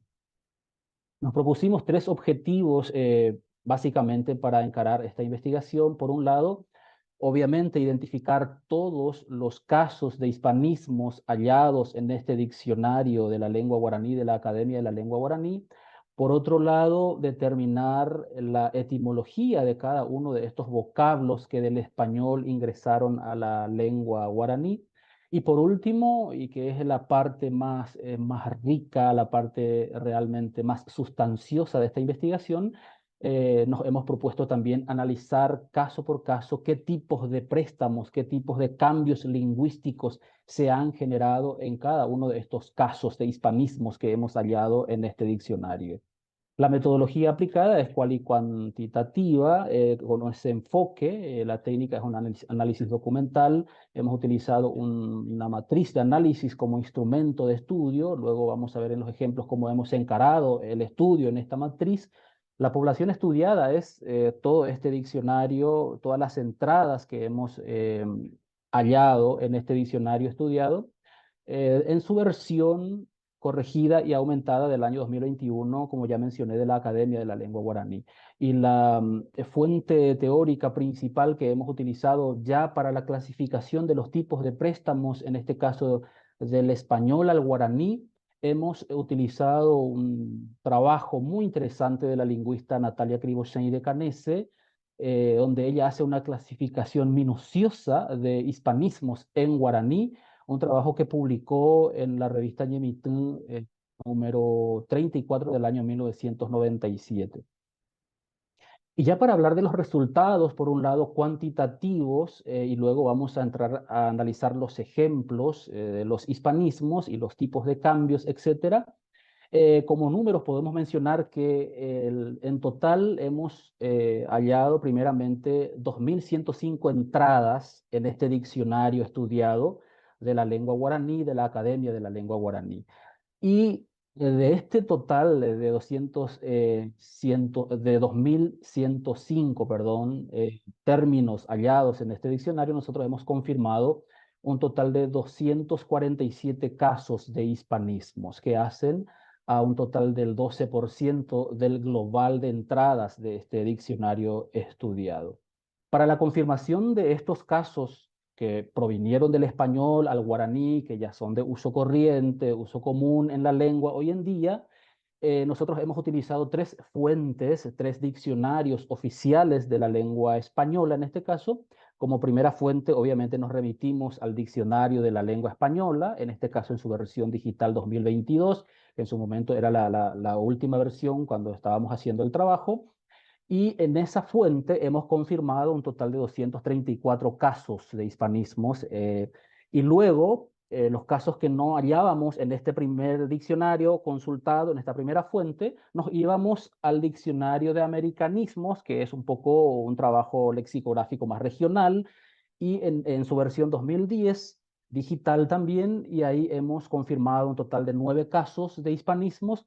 Y luego, si en estos 2 diccionarios no hallábamos estos casos que nosotros decíamos que provenían del español, nos íbamos a nuestro diccionario local, que es el diccionario del castellano paraguayo, trabajado por la Academia Paraguaya de la Lengua Española, en este caso en su versión impresa del año 2017, y en esta fuente hemos confirmado un total de 4 casos, que en total hacen, sumando estos 3 diccionarios, los 247 hispanismos confirmados en estas fuentes. Entonces, estos diccionarios nos permitieron también, para responder a nuestro segundo objetivo, poder confirmar de qué lengua provino al español estos casos de hispanismos. ¿Cuál es la etimología en español de estas palabras que luego ingresaron al guaraní? Y hemos confirmado, gracias a estos diccionarios también, que de un total de 12 idiomas distintos que pasaron al español, luego ingresaron al guaraní, que son estos que se ven ahí abajo, que son el latín, el árabe, el francés, quechua, occitano, maya, inglés, italiano, portugués, arameo, griego, náhuatl, turco, voz del Congo. Son los idiomas que hemos confirmado, la etimología de cada uno de estos hispanismos que luego ingresaron al guaraní. Y para responder al último objetivo sobre los tipos de préstamos, los cambios lingüísticos que se han generado a la hora de ingresar del español al guaraní, hemos dividido en tres dimensiones, por llamarlo de una forma. Primeramente el estudio léxico, luego el ámbito morfológico y el sintáctico. En el global de hispanismos, que son 247, nosotros hemos constatado un total de 456 cambios lingüísticos. ¿Por qué supera ampliamente la cantidad de hispanismos? Porque en muchos casos un hispanismo presentaba más de un cambio lingüístico, más de un tipo de cambio lingüístico a la hora de ingresar del español al guaraní. En el plano léxico, como ven, hemos encontrado un total de 403 casos, tipos de cambios lingüísticos, y estos son los tipos que ven ahí abajo. Por ejemplo, en el plano fonético, que otra vez se subdivide en 11 subtipos.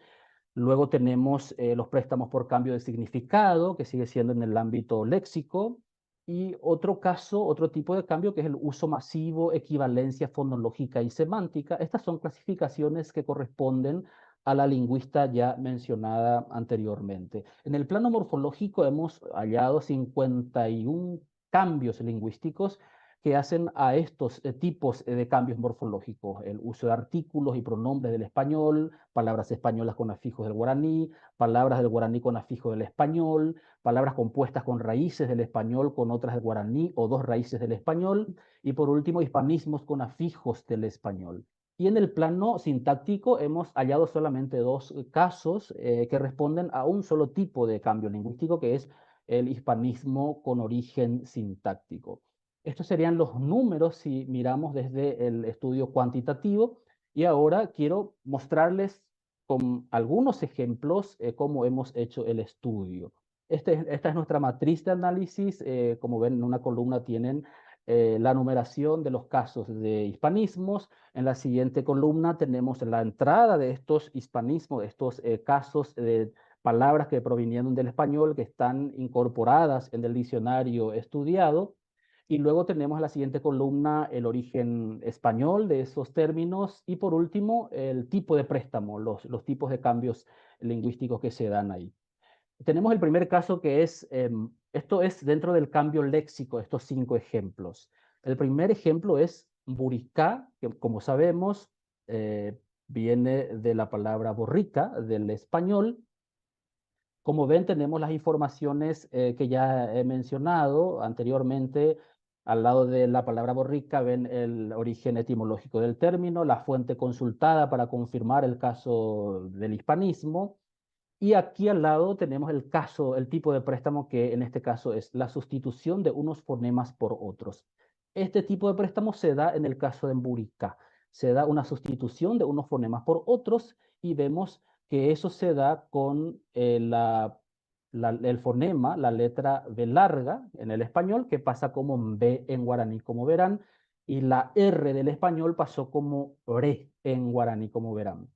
En el siguiente ejemplo tenemos la palabra coró, que como sabemos viene del español cordón.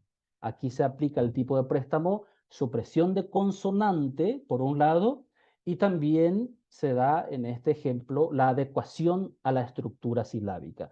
La supresión de consonantes se da con la letra D, si se fijan, lo que era RD en el español, al guaraní pasó solamente la R, en este caso en guaraní, se suprime la D, respondiendo a la supresión de consonante, y dice también que se da adecuación a la estructura silábica, eso se aplica en la última sílaba.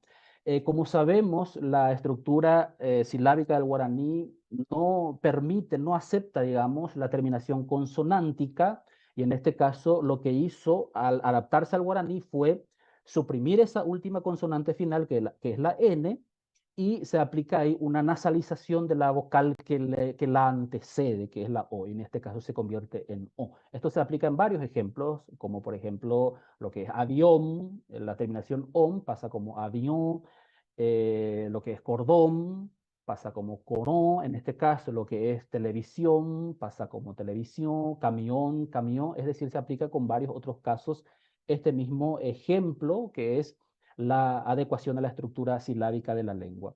El siguiente ejemplo es ahogo. En guaraní se pronuncia así, con la G, que suena de esta forma, la H intermedia del español, que es ahogo, viene de ahogo, al guaraní pasó con el sonido de la H intermedia, ahogo, y aquí se da el tipo de préstamo de cambio debido a arcaísmo, y este estudio de la lingüista Natalia Krivoshein de Canese indica que estos préstamos se dieron cuando el español, la H también tenía sonido, y eso se traslada al guaraní como se dio en otros casos, como por ejemplo haya, con la H inicial, se pronuncia la H, sin embargo, en el español actual, aunque se escriba con H inicial, obviamente se pronuncia hacha, se da también con hondita en guaraní, que viene de ondita, la H inicial, que no tiene sonido.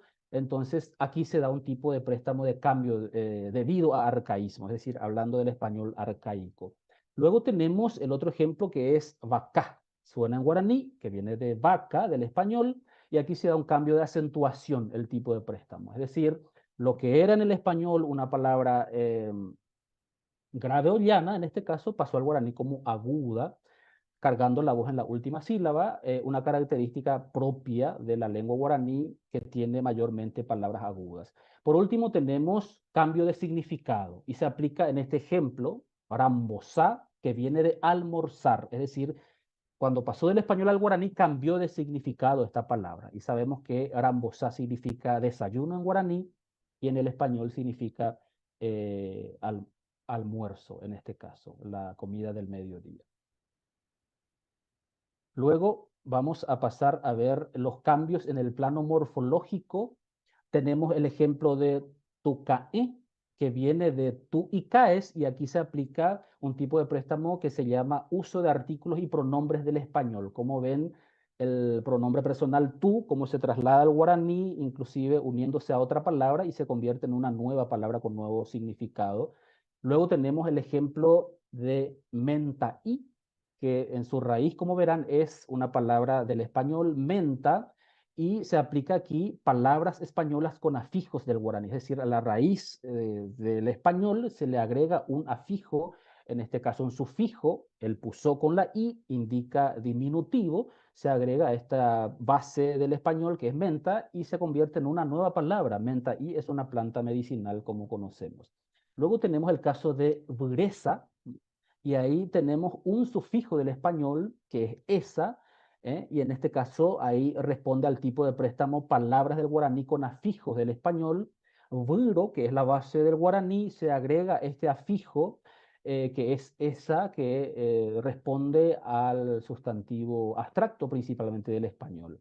Luego tenemos el caso león pero, una palabra que es la unión de dos términos que pueden ser ambos del español, como puede ser una mezcla, uno del español y otro del guaraní. Y en este caso son ambos, provienen del español. León, que viene de león, y perón, que viene de pelón, como vemos en el ejemplo. Y por último, este ejemplo que es abuela, con la G del español, que viene de abuela del castellano. Aquí se aplica un tipo de préstamo que es el hispanismo con afijo del español, es decir, la palabra ya proviene del español y se incorpora un afijo que en este caso es propio del castellano, que nos indica género, y esto se aplica cada vez en más casos en el guaraní que utilizamos. La A final a mí me indica que se refiere a una mujer, y esto no es propio del guaraní, la marcación de género con la desinencia, en este caso A, que se diferencia con la O para indicar si es varón o mujer. Yo tengo el caso, y para contrastar, abuelo, me refiero al varón en este caso, y abuela para contrastar con el género femenino. Se aplica con tío, tía, viro, vira, como ven. Esta desinencia que nos indica género cada vez se aplica más en nuestra lengua. Y por último, es donde menos casos hemos hallado por su naturaleza, en este caso de cambio sintáctico, porque hemos estudiado un diccionario con palabras sueltas. Obviamente es difícil encontrar una estructura sintáctica, sin embargo hemos hallado en dos casos, que son Azucá del Campo, que tiene la estructura sintáctica del español, la frase preposicional, y Pacobá de Oro, que es el mismo caso, ¿no? Tenemos el caso de la estructura preposicional, que es distinta a la de la lengua guaraní. Si yo aplico la regla de la estructura propia de la lengua, tengo que decir del revés en guaraní lo que se da en el español en cuanto a la estructura preposicional. Y para concluir, me resta decir que esta investigación sí confirmó una importante presencia de hispanismos en el diccionario guaraní estudiado, como ya hemos mencionado, de un total de 2.105 entradas, 247 corresponden a hispanismos, que hacen a un total del 12%. Esto demuestra que con el paso del tiempo nuestra lengua nativa ha venido enriqueciendo su léxico a partir del contacto con el español, y que lo ha hecho manteniendo su esencia, sus características fonéticas y morfosintácticas. Es importante señalar aquí que este es el porcentaje que hemos confirmado nosotros de los casos en donde el guaraní le ha dado su sello, su característica propia, ha adaptado a su sistema lingüístico, tanto fonético, morfológico como sintáctico, a la hora de traer estos préstamos del español. Más del 70%, entonces estas palabras fueron adaptadas a la lengua guaraní, es decir, le imprimió el guaraní su esencia, su característica propia. Y también esta investigación confirmó que el español ha hecho lo mismo cuando se trata de préstamos de otras lenguas. Como ya mencioné, de este total de 247 hispanismos que pasaron al guaraní, al español ingresaron de un total de 14 idiomas distintos. Es decir, muestra que no hay una lengua pura, como se suele decir, que todas las lenguas se prestan, sobre todo las lenguas que están en contacto. Awiyebete Magmabape, muchas gracias. Excelente, gracias Arnaldo. Tiempo justo, pero tenemos seguramente un espacio para conversar un poquito más sobre estos resultados. Ahora, bueno, vamos a dar el espacio también a Carolina Gandulfo de la Universidad Nacional del Nordeste, quien estará compartiendo con nosotros la propuesta universitaria para la revitalización lingüística del guaraní en Corrientes, Argentina. Se trata de la Cátedra Guaraní de la UNE. Adelante entonces, Carolina. Buen día. Bueno, muchas gracias, Mirta. Me da gusto estar acá con ustedes y en especial con Mirta, mi colega de la UNI. Voy a compartir, a ver si va bien, mi presentación y trataré de ser lo más, bueno, no sé si breve, pero veremos. Ahí. Tenemos tiempo. A ver. Se ve perfectamente. Adelante. ¿Sí? Bueno, voy a presentar, acá me parece el PDF, creo que se va a ver mejor. Ya. Ahí está. Ahora sí. Bueno, perfecto. Bueno, mi propuesta aquí es contarles cómo hemos creado este espacio de la universidad que se propone un proceso de revitalización lingüística del guaraní en Corrientes. No es casual que lo hayamos promovido este año, hay algunas cuestiones que son importantes para nosotros. Este año se cumplen 20 años, se cumplieron el 28 de septiembre, 20 años de la sanción de la ley que oficializó el guaraní en Corrientes, y nos parecía que era interesante o era posible instalar un cuestionamiento en nuestro contexto, en nuestra universidad, pero también en la sociedad de Corrientes, sobre el estado de situación de una ley que se promulgó hace 20 años, pero que nunca se reglamentó. Entonces nos parecía que era una manera también de incidir en este proceso. Acá muy rápidamente les quiero contar que esta cátedra guaraní que hemos creado, una cátedra libre en la Universidad Nacional del Nordeste, tiene un antecedente de más de 20 años de investigación que hemos llevado adelante. Somos un equipo muy grande, pero que bueno, de algún modo fui yo la iniciadora junto con un grupo de colegas de maestras hace ya mucho tiempo. No voy a ahondar sobre esto, pero sí decirles que bueno, es importante el antecedente de investigación sociolingüística que venimos haciendo para establecer de algún modo el momento en el que nos encontramos y por qué creemos que esta cátedra, este espacio institucional universitario es pertinente y puede ser productivo, bien recibido, porque creemos que está respondiendo a una demanda sociolingüística. Después de muchos estudios y distintos estudios que hemos hecho, uno de ellos sobre los procesos de transmisión intergeneracional del guaraní en Corrientes, nos permitió identificar algunas características que tal vez ustedes también comparten o conocen o no les es ajeno, desde aquella investigación que yo empecé a principios de siglo, en la cual muchos de los hablantes se identificaban diciendo entiendo pero no hablo, a la investigación actual que nos está mostrando un cambio sociolingüístico muy importante y los hablantes, muchos de ellos empiezan a advertir que sí lo son, ¿no? Este es un proceso subjetivo muy complejo, no lo quiero achicar, pero simplemente la nueva forma de identificación que estamos nosotros describiendo es aquel hablante que empieza a decir el mismo que decía hace 20 años atrás, entiendo pero no hablo, hoy empieza a decir, peina, había sido que soy bilingüe. En este estudio intergeneracional hemos identificado la generación que le llamamos de los hijos, que empezaron a interpelar a la generación de los padres, estoy hablando de generación de entre 25 y 35, diciendo, exclamando, pidiendo, reclamando, ¿por qué no nos enseñaron? Esa generación hoy vemos que está haciendo un cambio de posición, a la posición de queremos aprender. Entendemos que es una posición política y bastante posible en el sentido que estos hijos empiezan a ser adultos y empiezan a ser padres, ¿no? Entonces aquí empieza otro proceso de reflexión. Solo esto para decir por qué nosotros creemos que en este momento era viable y era necesario conformar un espacio institucional universitario que posibilite dar respuesta a esta demanda generacional. Inspiraciones muchas. Una fundamental es nuestra participación como Universidad Nacional del Nordeste en la Cátedra Guaraní de UGM, que se creó en el año 2020. Desde entonces soy parte del comité académico, mi universidad participa, y la forma institucional que tomó la Cátedra Guaraní Internacional nos dio ideas, copiamos, nos inspiramos para generar una cátedra libre dentro de nuestra universidad.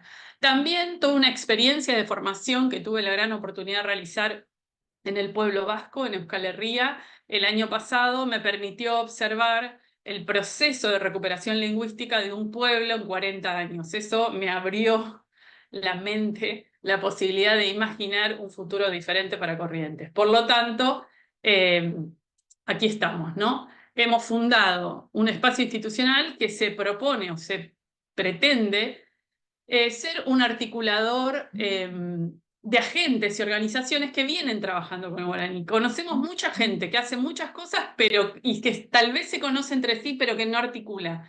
Entonces creemos que ahí hay una fuerza y creemos que ahí el lugar de la universidad es clave, por la legitimidad social que tiene en nuestra provincia y en nuestra región. Bueno, nos constituimos como un proveedor de servicios, de formación, capacitación, asesoramiento, comunicación, traducción, con una lógica diferente, o no solo con las tareas convencionales que la universidad se encargaba, y a la vez creemos que podemos constituirnos en un espacio de acompañamiento para avanzar en la definición de la norma del guaraní correntino. Muy rápidamente, creo yo que nosotros como universidad como colectivo de trabajo, pero también como sociedad, estamos abriéndonos cada vez más a la visión regional del guaraní.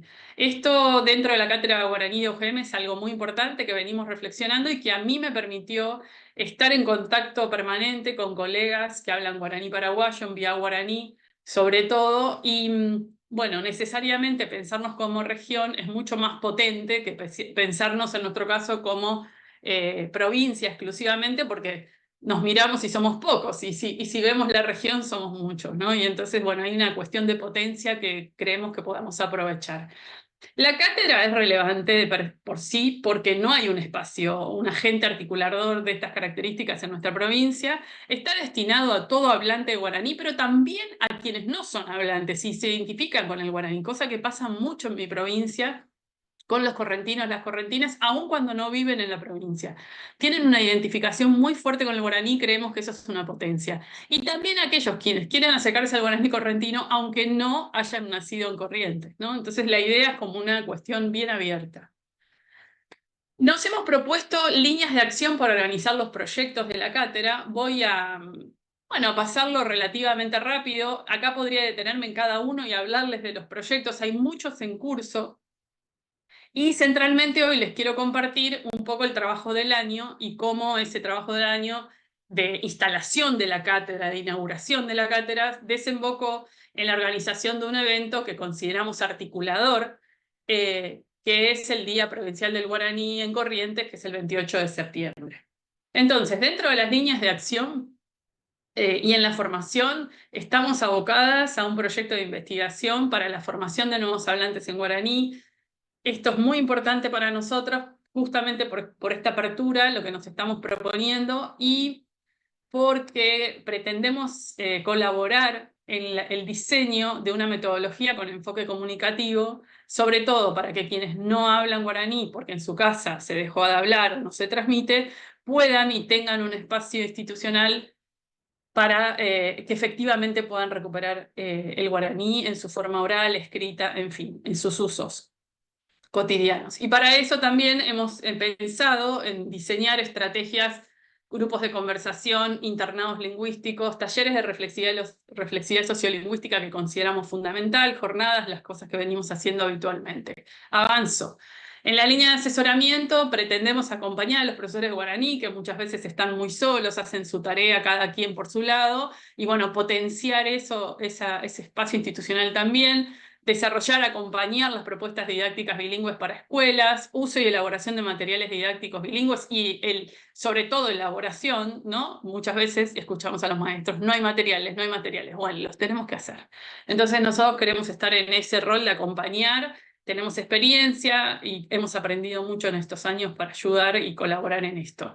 Diseño y desarrollo de diagnósticos sociolingüísticos, planificación y planes de revitalización lingüística. Esto no hay nada en nuestra provincia, creemos que se puede desarrollar y que tenemos herramientas para acompañar estos procesos.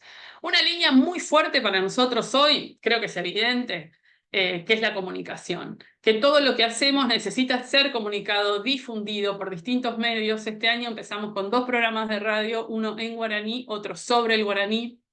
De nuevo, voy a avanzar porque podría contar mucho de cada uno. La idea es avanzar también en hacer podcasts. Subimos todos estos programas de radio a Spotify, los pueden encontrar en nuestra dirección, Cátedra Guaraní UNE, es nuestro Instagram.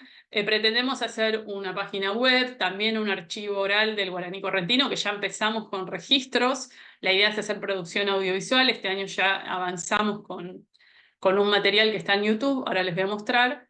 Y también una línea de traducciones, publicaciones. Este año avanzamos con la traducción de los Objetivos del Desarrollo Sostenible al guaraní correntino. Es muy importante para nosotros porque esta es como la política de gestión de la universidad y entonces esto se subió a la página web, se hicieron unos pósters gigantes, se presentaron en la jornada del 28 y ahora están ocupando un lugar preferencial en la sala de consejo superior de nuestra universidad.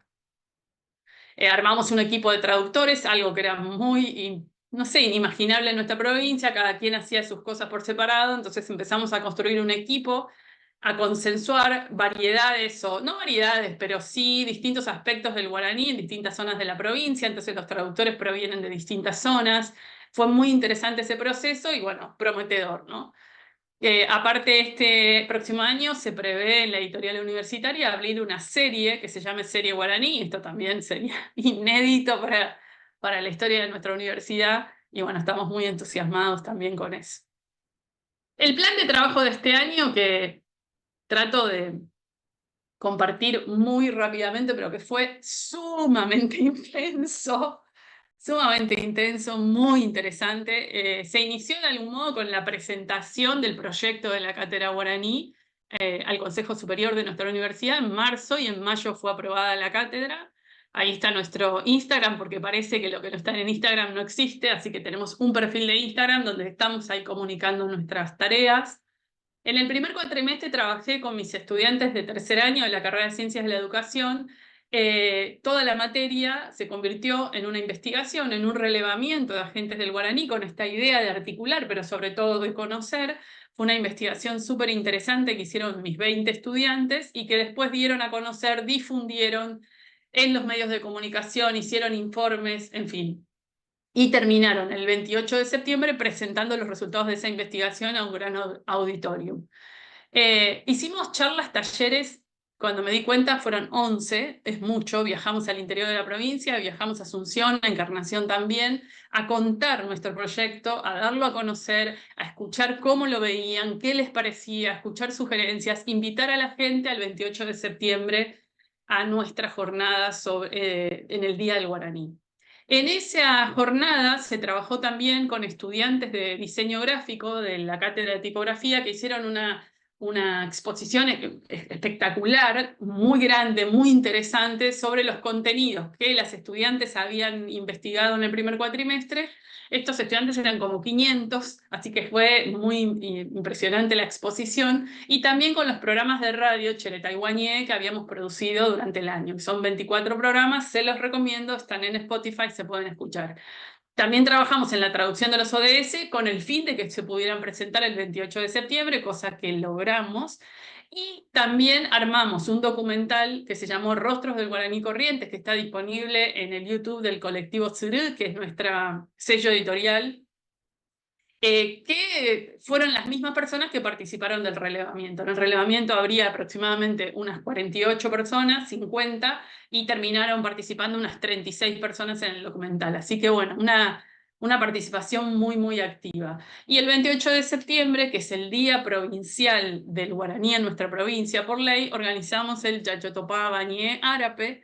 Pensamos mucho en cómo ponerle esa frase, pero el propósito fundamental era encontrarnos, ¿no? Encontrarnos, estar juntos, conversar en y sobre el guaraní, y fue muy hermoso. Acá mi colega Mirta estuvo presente con 2 estudiantes de la UNI, también Celia Godoy de la Secretaría de Políticas Lingüísticas. Y quiero terminar, que me queda un minuto, con un videíto que hizo el área de comunicación de nuestra universidad, en donde se lo ve a nuestro rector, que inició esta jornada con un discurso en guaraní, que eso fue histórico para nuestra universidad. Ya les muestro el videíto para terminar.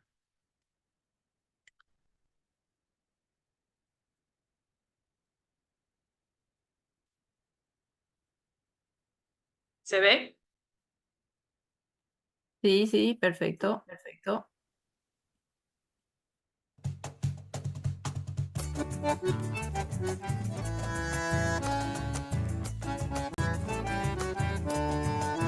Muy buenos días a todos y todas. Soy Jarebe Pora, Opa Bepe, Oarape, Augaiterei, Pomomuajebo, Yeroga, Tenderoga, Pejuaque, Pomo Sarambipa, Ñañe, Coarape, Ñañere, Chapurajei, Aikatua, Yahangua, Ajiru, Porán, Guajú. Buen día a todos, dije. Estoy muy feliz de recibirlos en mi casa, la casa de ustedes, para conocer y difundir nuestra lengua. Hoy es un día para hablar, para cantar y para conocer nuestros amigos.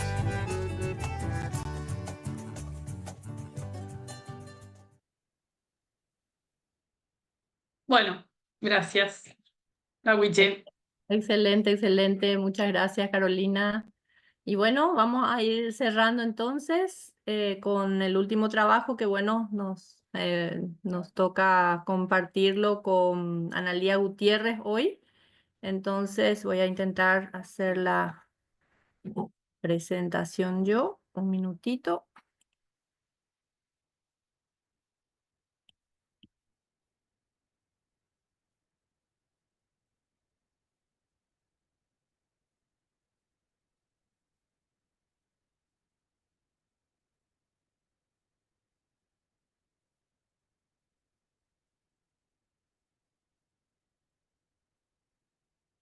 Bueno, comenzamos, Mirta.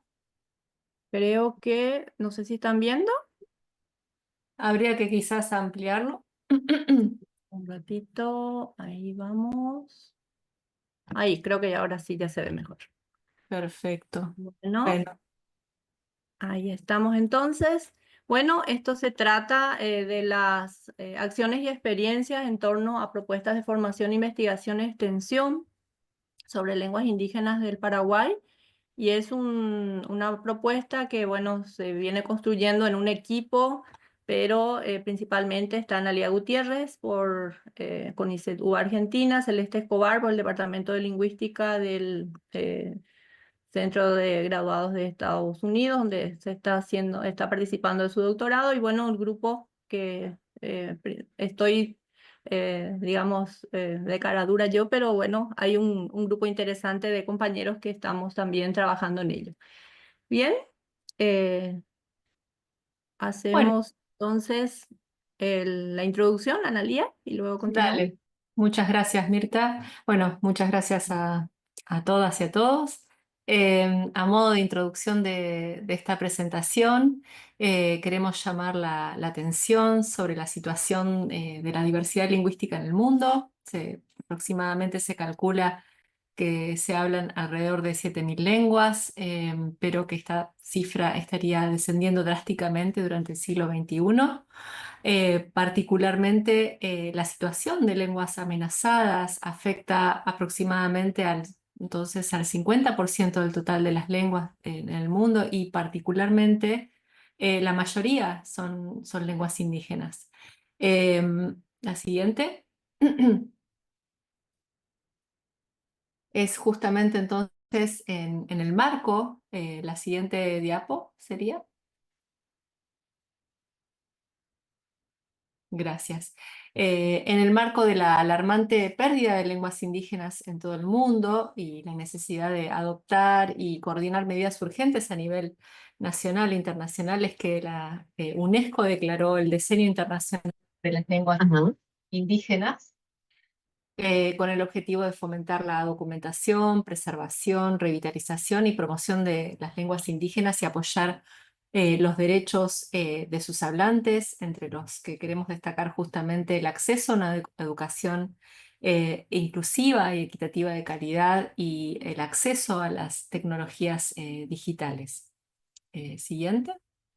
Es así que los objetivos de esta presentación son reflexionar brevemente sobre la situación de las lenguas indígenas en general y particularmente en Paraguay, y un foco en esta primera presentación de avances y alcances de dos propuestas de formación, investigación y extensión, que justamente se alinean con este llamado, ¿no?, de contribuir a la documentación, promoción e intercambio de conocimientos sobre estas lenguas y culturas en peligro o que están padeciendo un desplazamiento precipitado. Si nos focalizamos en la situación del Paraguay, según la Secretaría de Políticas Lingüísticas, se hablan 19 lenguas indígenas pertenecientes a 5 familias lingüísticas, entre las que destacamos la familia Tupí-Guaraní, Mascoy, también conocida más recientemente como Enllet, la familia Mataco-Mataguaya o Mataguaya, la familia Samuco y la familia Guaycurú. Ahí pueden ver un poco los porcentajes de la cantidad de hablantes según datos de la Secretaría de Política Lingüística y también del último censo indígena del 2022. Y bueno, en ese contexto planteamos desde hace un buen tiempo. De hecho, este relacionamiento entre las colegas y bueno, que también mencionaban los demás compañeros antes en las otras presentaciones, siempre hace que, bueno, podamos pensar en trabajos conjuntos. Y dentro de ese relacionamiento es que tratamos de enmarcar dentro de lo que en el Departamento de Lenguas de la Facultad de Humanidades, Ciencias Sociales y Cultura Guaraní de la Universidad Nacional de Itapúa se hace dentro de un programa que ya lo tenemos instalado hace varios años. Y bueno, propusimos la conformación de un grupo de investigación para la documentación de lenguas indígenas. Este grupo tiene como objetivo la conformación del mismo, ¿verdad?, entre lingüistas, pedagogos, estudiantes, hablantes nativos y gestores de lenguas indígenas. ¿Para qué? Para implementar la formación en documentación y análisis sistemático de las lenguas indígenas del Paraguay con el fin de preservar su patrimonio lingüístico, fomentar su revitalización y promover su estudio en contextos académicos y comunitarios. Entonces, como primera acción, digamos, se planificó durante varios meses este seminario de introducción a la documentación de lenguas indígenas. Es una propuesta que abarca una serie de encuentros quincenales, ya programados, digamos, en varios temas que nos va a hablar enseguida Analía. Y son encuentros que nuclean o que reúnen por cada sesión a un tema en especial, y ahí ven al trabajo en equipo colaborativo técnico, que es el que se involucra entre investigadores nacionales e internacionales con trayectoria y conocimiento en el campo de la documentación de las lenguas indígenas del Paraguay en el exterior. ¿Qué queremos con estos seminarios? Que los participantes adquieran conocimientos teóricos y prácticos sobre los diferentes aspectos del proceso de documentación e investigación de lenguas indígenas aplicables en el Paraguay, promover la puesta en valor del patrimonio cultural y lingüístico de las lenguas indígenas indoamericanas y promover la integración de investigadores asociados y de iniciación con miras justamente a consolidar este grupo de investigación en documentación de lenguas indígenas. ¿Cuál es la metodología? Los seminarios, luego, ¿verdad?, de unos meses de planificación, de contactar con los colegas especialistas, los que accedieron a ser parte y a ser facilitadores gratuitamente, porque en este espacio no nos están cobrando, digamos.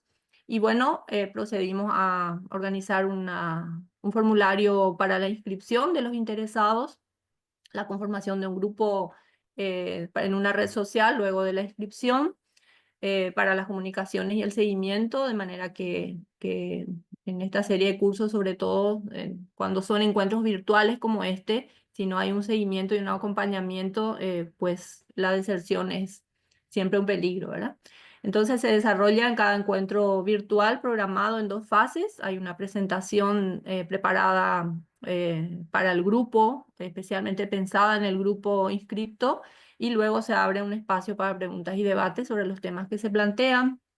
Finalizado eso, se realiza a través de un formulario sencillo también un sondeo evaluativo de parte de los participantes para la integración de sus intereses, el alcance, cómo les llegó el tema que se desarrolló, y también eso sirve para construir el siguiente paso, el siguiente seminario, que si bien ya está establecido el tema, pues siempre cómo llegar al público participante es importante tener evaluado, ¿verdad? Luego hay para la certificación que se va a dar al final de estos 6 encuentros, unos foros de discusiones inclusivas y divulgaciones de recursos. Se utiliza una plataforma multimedia Moodle que está disponible desde la universidad, y ahí se van alojando los recursos educativos, los enlaces que también sugieren los profesores en cada encuentro. Finalmente, con la evaluación realizada por los participantes, se realiza también un encuentro para la autoevaluación de parte de los docentes al final de ello, y con esos resultados entonces se plantea el siguiente. Tenemos de 67 inscriptos de diversas partes del país. que bueno, un encuentro virtual cada 15 días de repente es cómodo para las personas que están lejos. Y bueno, preguntamos en el formulario de inscripción qué les motiva a participar en una actividad como esta. Y bueno, hay docentes de lengua que están interesados, obviamente, sobre las lenguas indígenas. Como futuro docente, ese es el grupo que se está preparando para ser docente. Hay también investigadores que, bueno, dicen queremos conocer más sobre nuestras lenguas, docentes que a lo mejor no son y ni saben de las lenguas indígenas en profundidad, pero bueno, se motivan con este espacio. Apoyar la documentación, decían otros inscriptos, y importante, me interesa la documentación de mi lengua materna. Es una respuesta de uno de los participantes que, como ven en el gráfico de la derecha, tenemos un 45% de hablantes de lenguas indígenas participando. Así que, si bien no es la mayoría, es igualmente motivante que, bueno, tenemos un espacio que puede llegar a estas personas y que, bueno, las motiva también a prepararse para ser partícipe de la documentación de sus lenguas. Bueno, ahora le dejo entonces a Analía otra vez para hablar de cada encuentro, o una síntesis de los encuentros que ya se han realizado, porque obviamente el seminario aún no finalizó. Gracias, Mirta. Bueno, como justamente Mirta adelantó, el seminario consta de 6 encuentros y consiste en una parte expositiva, alrededor de un poco menos de 1 hora y 30-35 minutos de preguntas y de debates con el grupo de estudiantes. Para el primer encuentro pensamos en justamente cubrir la historia, los fundamentos y los conceptos básicos teórico-metodológicos de la documentación lingüística, también haciendo principalmente foco en los aspectos éticos, además de los técnicos históricos de esta corriente dentro de la lingüística de la documentación. En el segundo encuentro, facilitado por Celeste Escobar y Cintia Montaño, hablante nativa del mixteco, se ofreció un panorama de la situación de las lenguas indígenas del Paraguay a nivel continente y también en perspectiva histórica. Fue realmente muy interesante la intervención de Cintia como hablante nativa del mixteco en el debate con otros hablantes nativos de lenguas indígenas del Paraguay en torno a qué acciones y de qué modo encarar la documentación y revitalización de la propia lengua, ¿no? Para el tercer encuentro, estuvimos abordando conceptos básicos de fonología y de fonética, de cómo documentar los sonidos de la lengua y la relevancia que ellos tienen también al momento de discutir grafías o revisiones de grafías, ¿sí? De sistemas ortográficos en las lenguas nativas. Así que también hubo un foco también en los sistemas de sonidos de las lenguas indígenas habladas en el Paraguay. En el cuarto encuentro, facilitado por Andrei Niculín y Celeste Escobar, también se hizo una introducción al siguiente nivel de análisis, a la morfología, donde también se discutieron ejemplos y problemas desde las propias lenguas indígenas del Paraguay. Del mismo modo, para el quinto encuentro, siempre focalizado en las lenguas indígenas del Paraguay, pero también en perspectiva tipológica se abordaron conceptos básicos de la descripción, de la sintaxis de las lenguas. Fue facilitado por Juan Pablo Jauregui y Luca Chucci, y para el último encuentro vamos a hacer como una revisión de los desafíos que tenemos por delante en torno a la documentación, promoción y revitalización de las lenguas indígenas. Como reflexiones finales, quisiéramos destacar la participación activa de estudiantes de grado, docentes, investigadores nacionales e internacionales, y particularmente hablantes nativos de 4 de las 6 familias lingüísticas, Esperamos contar en una reedición de este seminario con mayor cantidad también de hablantes de lenguas nativas.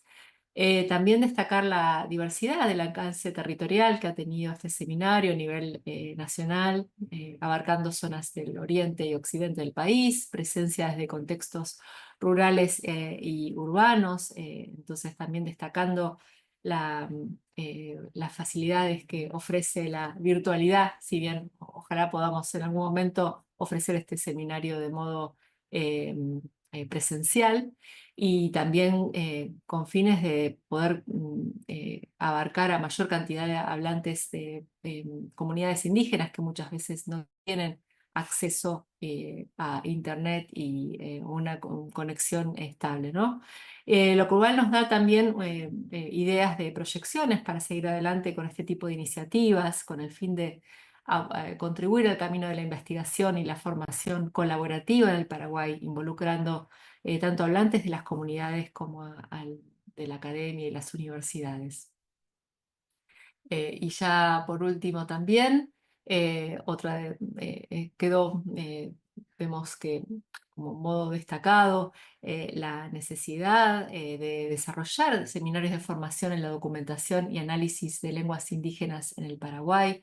Es interesante destacar la gran cantidad de inscriptos y el seguimiento de los estudiantes y la motivación para seguir aprendiendo, y también la necesidad que han manifestado de expandir cada uno de estos módulos que obviamente esperamos ofrecer un pantallazo, un breve panorama a cada uno de los niveles de la documentación lingüística, y que necesariamente deberíamos expandir cada uno de ellos con mayor cantidad de recursos y de encuentros y de evaluaciones. Pero bueno, estamos como realmente agradecidos por este primer acercamiento a este seminario y bueno, continuará, esperemos. Muchas gracias.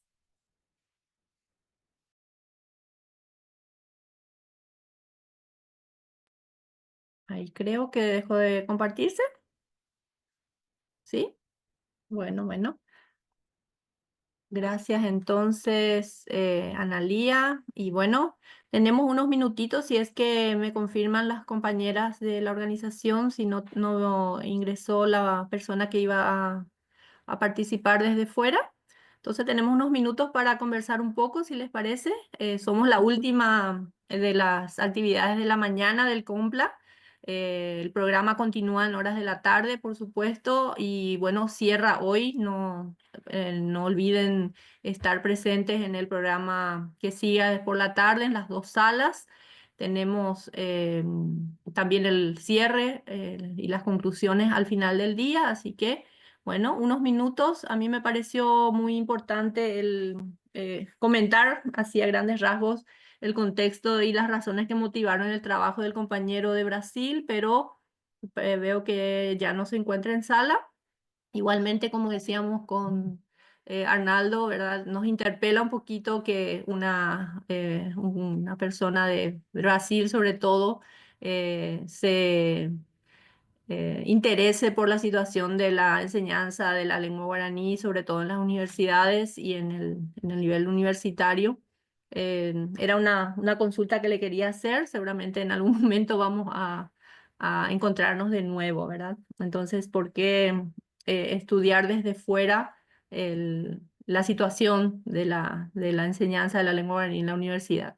Y bueno, el trabajo del grupo de Arnaldo y del grupo de investigación de la Secretaría de Políticas Lingüísticas que continúa, y gracias a Dios con apoyo del gobierno aún, ¿verdad? Porque hace falta tener fondos para poder hacer investigación, y más, yo creo, del tipo de investigación que se realiza en la Secretaría de Políticas, y que bueno, también da un poquito no digo un modelo, pero una esperanza a los demás que estamos en otras instituciones, que bueno, hay una directriz desde el gobierno sobre las políticas lingüísticas del Paraguay, ¿verdad? Que es una situación que no tienen los otros países. Entonces, me pareció eso muy importante. Carolina, bueno, nos encontramos aquí en este espacio nuevamente. En la tarde vamos a estar en un panel hablando un poquito más de todo lo que significa también este consorcio de universidades que se reúne en torno al estudio, a la revitalización, si se quiere, de la lengua guaraní, pero también con este grupo que estamos relacionados gracias al liderazgo de Celeste Escobar en este caso. Hoy no está ella con nosotros porque también uno debe ser madre, estudiante y demás. Y entonces ese es un rol que en este momento ella está cumpliendo, pero vemos cómo nos podemos articular entre distintas instituciones y creo que encuentros como nos propicia el COMPLA también nos permiten reunirnos, ¿verdad? En este caso, reunir también los intereses comunes. Algo hace que, bueno, le decíamos a Carolina detrás de las presentaciones, estamos confluyendo en un espacio común que, bueno, a lo mejor articula un trabajo mayor entre todos, ¿verdad? Que es lo que necesitamos. Y bueno, ahí también está Valentina y parece que un equipo de distintos interesados en distintas áreas de las lenguas que tenemos que continuar. Bueno, Esta quiero sigue la presentación, que por ahí la podés sacar así nos vemos Ah, todos. perdón. Quiero hacer promoción del departamento. Eso nomás. Sí. Bueno, si quieren comentar, entonces mientras yo saco la presentación. Bueno, yo quiero antes que nada agradecer a todos por su contribución a nuestro evento. Realmente para nosotros es muy importante poder contar con la colaboración, con la contribución. Especialmente quiero agradecer a Mirta por también ayudarnos con la moderación.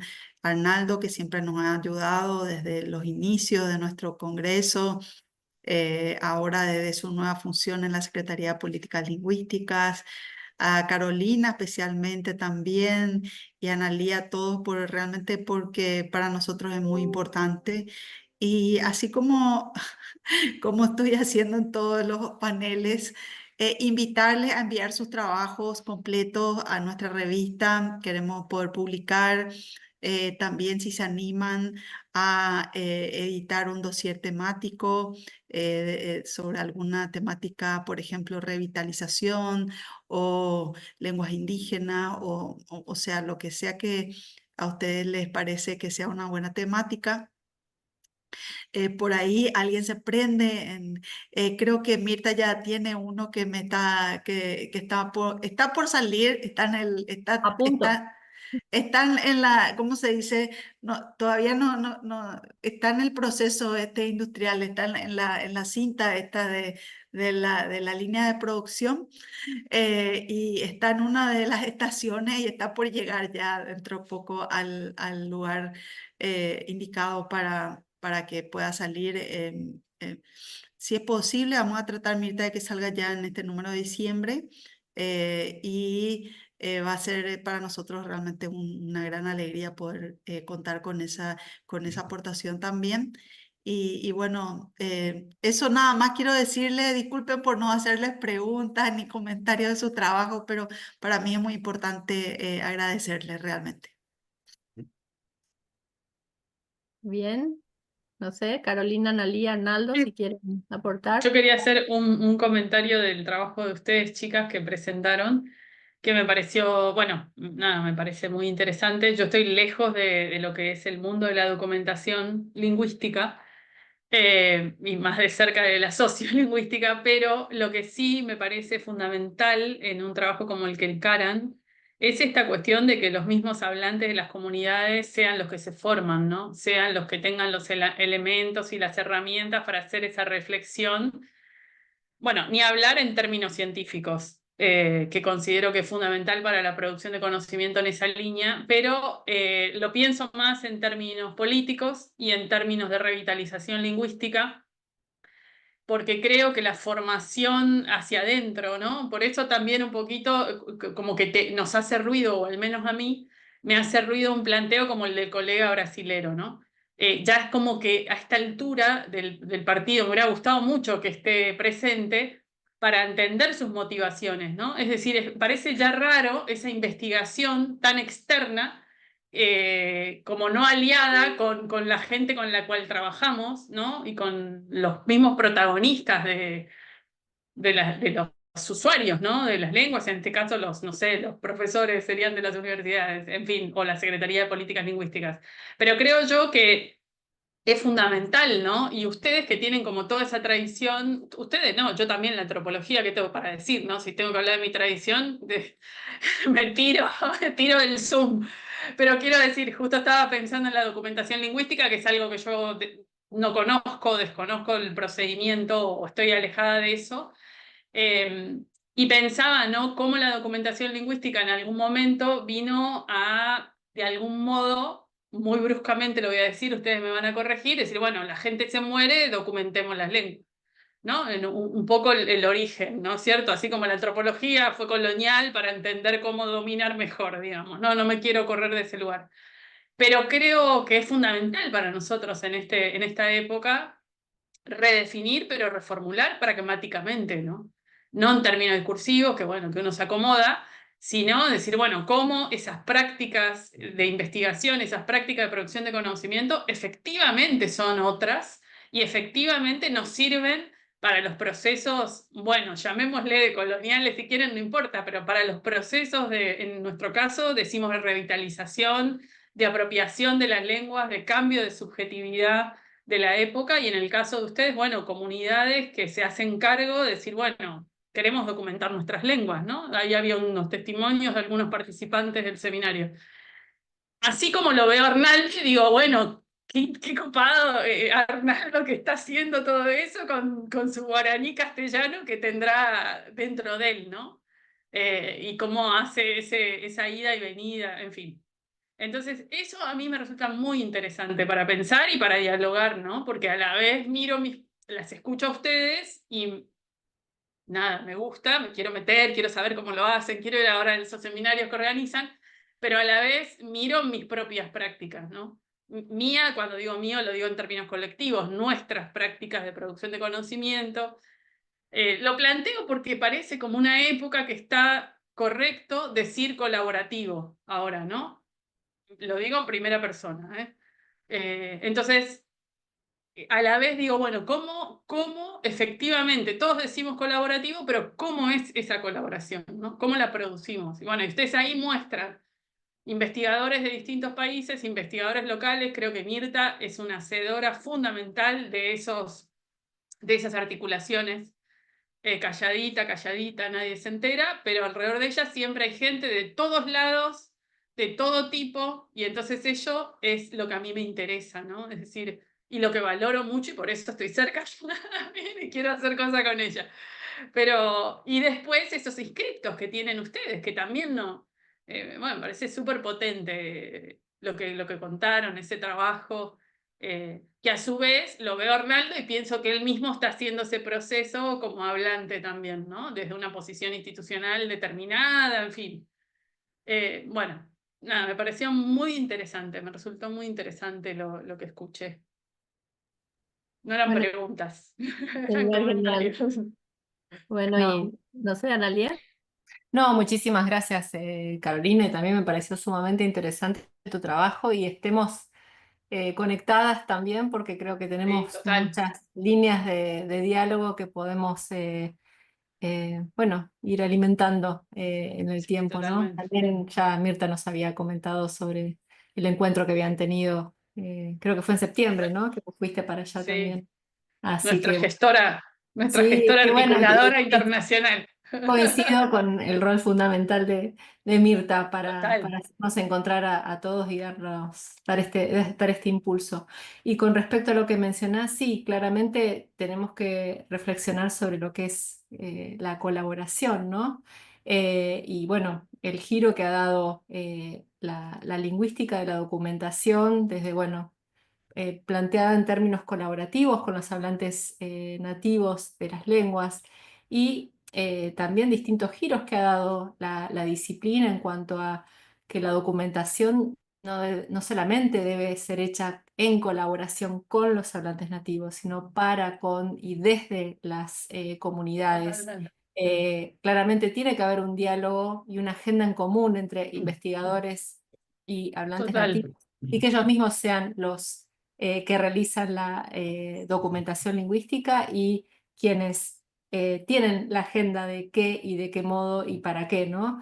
Y pensemos principalmente que los productos de la documentación lingüística tienen una alta relevancia en los currículums educativos propios, y que es necesario también dar esos debates, ¿no? Desde las propias comunidades, qué recursos, de cómo enseñar la lengua y con qué materiales, Sí. ¿no? Así que bueno, esto es una primera iniciativa que esperamos pueda ir tomando mayor impulso, y somos conscientes también de las limitaciones que tenemos y la necesidad de llegar más a las comunidades y involucrar más a los hablantes en estos seminarios, ¿no? En algunos casos han también impartido algunas partes de los encuentros. Pero bueno, digamos, es como empezar a hacer rodar esta iniciativa, y que también vaya cobrando mayor impulso y relevancia, ¿no? Estamos recién como en las primeras fases. Veremos y esperemos que siga, que tengamos también los recursos para seguir ampliándolo, ¿no? Así que bueno, muchísimas gracias por tus comentarios, Caro. Y estamos en Gracias. contacto. Vamos a ver también todos tus materiales. Gracias. Así es. Ya vamos a encontrarnos. Está el cruce de calles por acá. Bueno, no sé, Arnaldo, para cerrar, si Sí, quieres por mi comentar algo. parte también quiero reiterar los agradecimientos en nombre de la SPL por este espacio tan importante que nos brindan para poder compartir brevemente uno de los trabajos que también estamos desarrollando desde investigación lingüística. Realmente estoy saliendo de este encuentro virtual muy nutrido por lo que ustedes compartieron más bien, y no lo que yo les compartí brevemente, sino lo que escuché en este bloque. Realmente me parecieron temas muy interesantes, y confirmar que desde varios frentes estamos trabajando un tema en común realmente nos satisface también.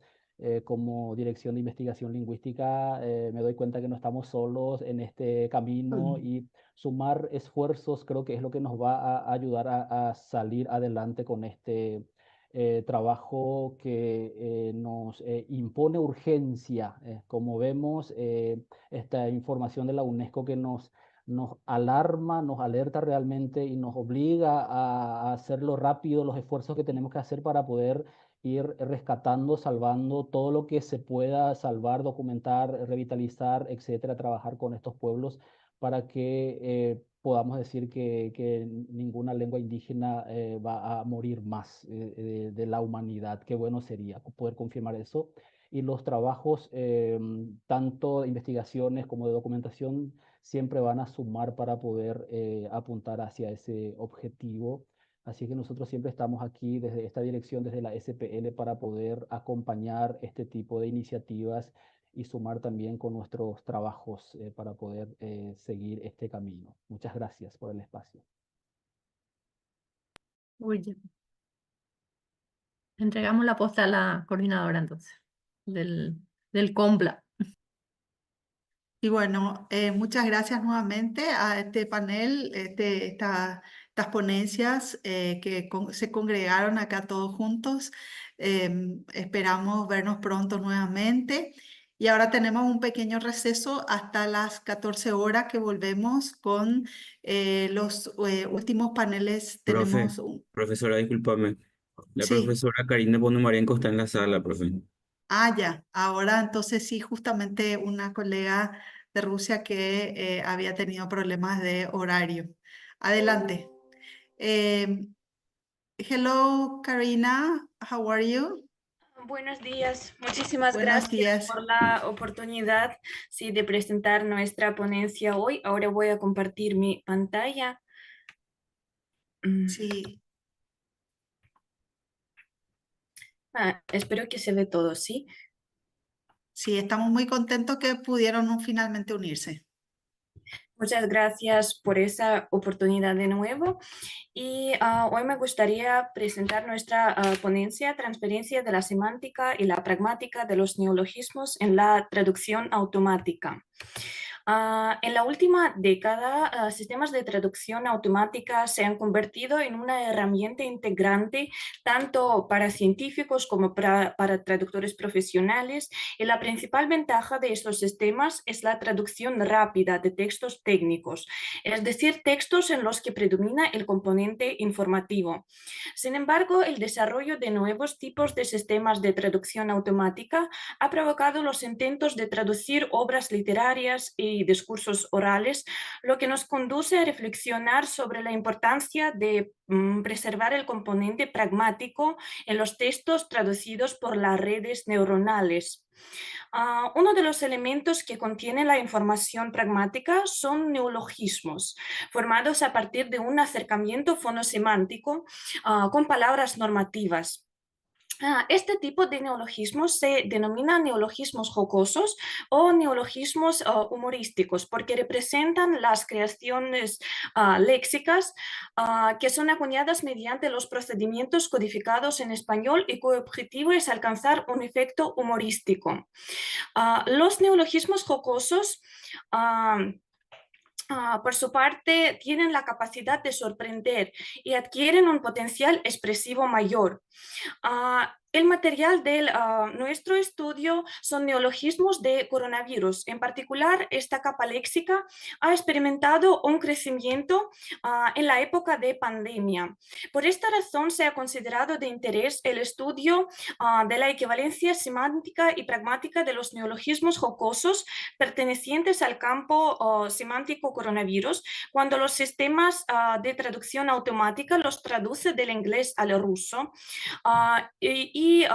Pues lo jocoso que se ajustara a nuestras necesidades y objetivos.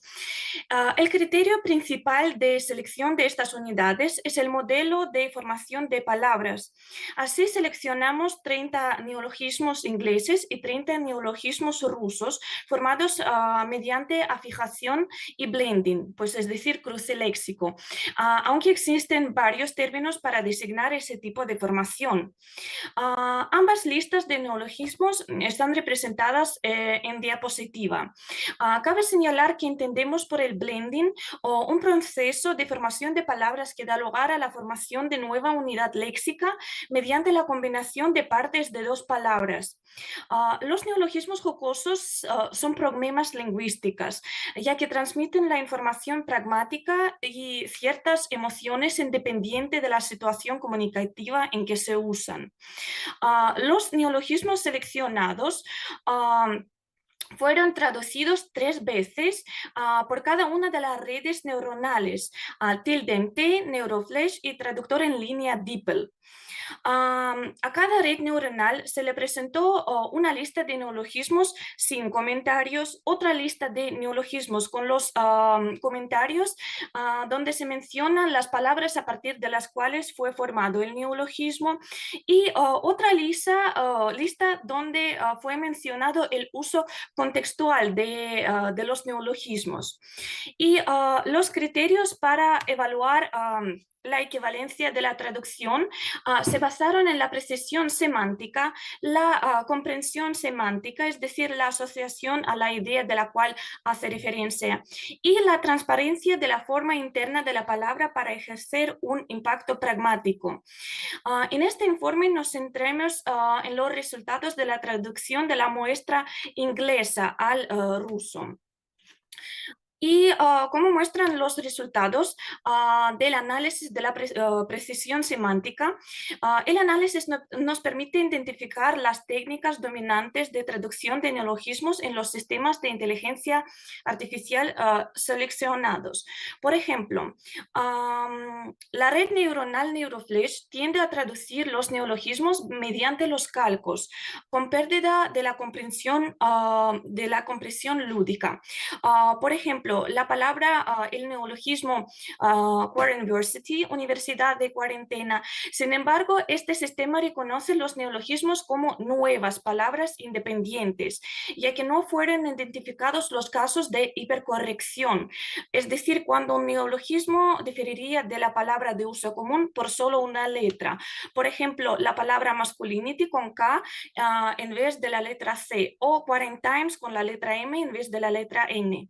Y no se puede decir lo mismo sobre el sistema tilde-MT, ya que en 5 casos se observa el proceso de hipercorrección, mientras que en la última red neural DeepL los casos de hipercorrección son menos frecuentes, solo 4 casos.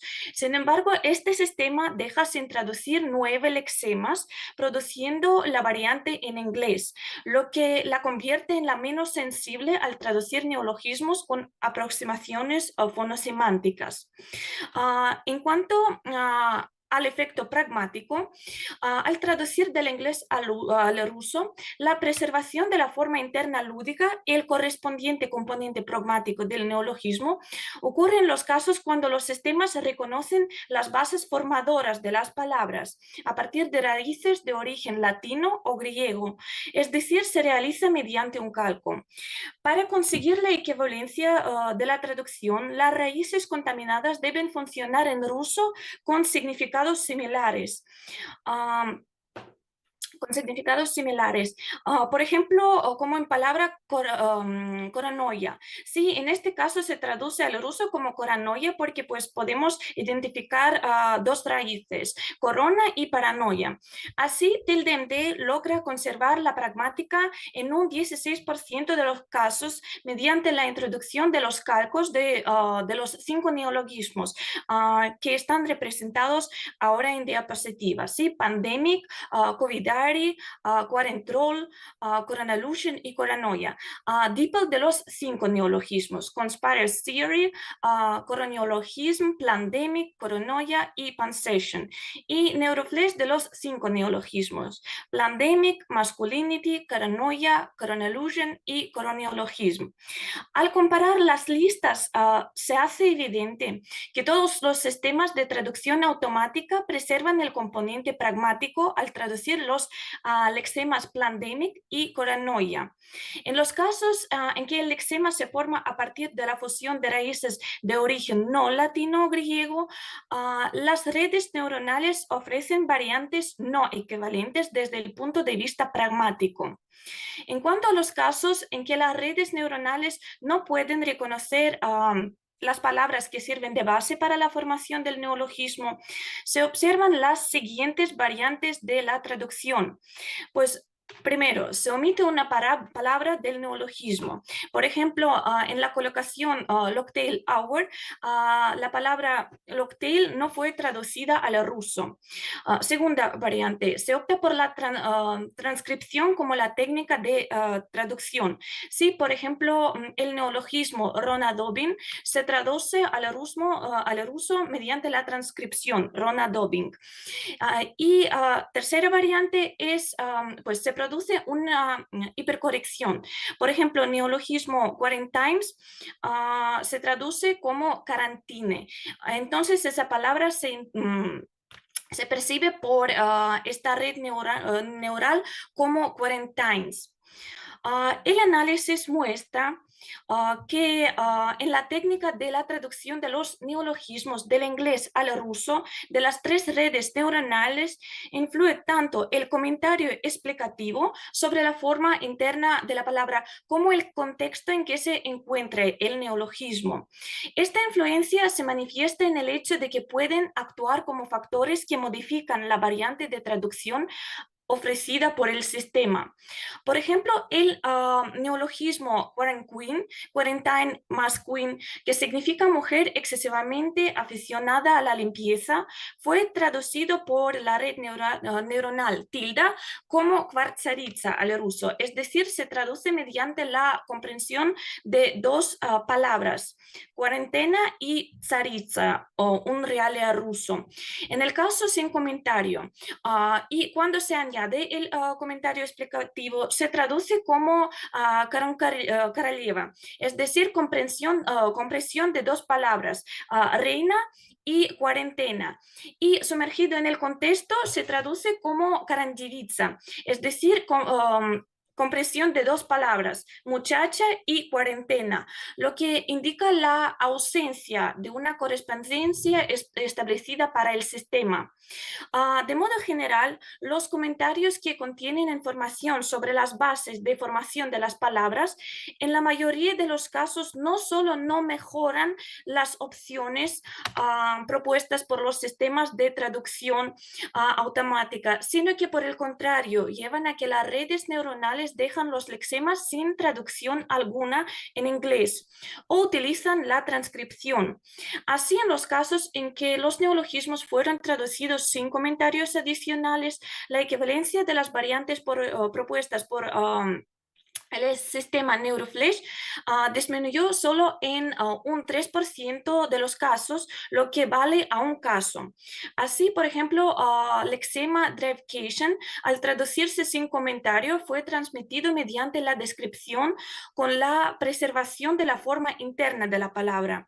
En caso cuando fue añadido un comentario explicativo, dicho neologismo fue traducido mediante la transcripción Drivekatse. Sin embargo, esta palabra no entró en el idioma ruso porque puede provocar en el hablante ruso falsas asociaciones con las palabras drive en el sentido aumento de energía y provocación.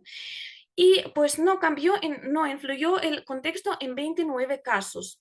En cuanto a la traducción de los neologismos mediante el sistema DeepL, la disminución de la equivalencia ocurrió en el 23% de los casos, es decir, en 7 casos, frente al aumento de equivalencia al añadir los comentarios en 6% de los casos, en 2 casos. Por ejemplo, el neologismo coroniologismo sin comentario fue transmitido como coronología. El variante de la traducción después de la introducción del comentario, coroniologismo, es decir, con la preservación de la fonosemántica. Analizando los datos de traducción de los neologismos mediante el sistema tilde-MT, se observa que la presencia de comentarios disminuye la equivalencia en 26% de los casos, es decir, en 8 casos, y solo en 2 casos el aumento de equivalencia.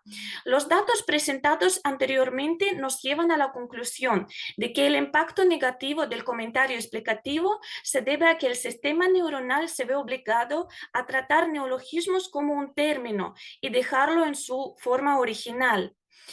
A su vez, el contexto resultó ser un factor que influye de manera ambivalente en la precisión de la transmisión de la semántica y la pragmática de los neologismos. El contexto incrementa la equivalencia semántica del sistema en promedio en el 21% de los casos, en el sistema DeepL en 23% de los casos y NeuroFlash y tilde en 20%. Sin embargo, también es importante señalar que el contexto tuvo un impacto negativo significativo en la calidad de la traducción de los sistemas NeuroFlash y tilde-MT en el 50% y en el 31% de los casos respectivamente.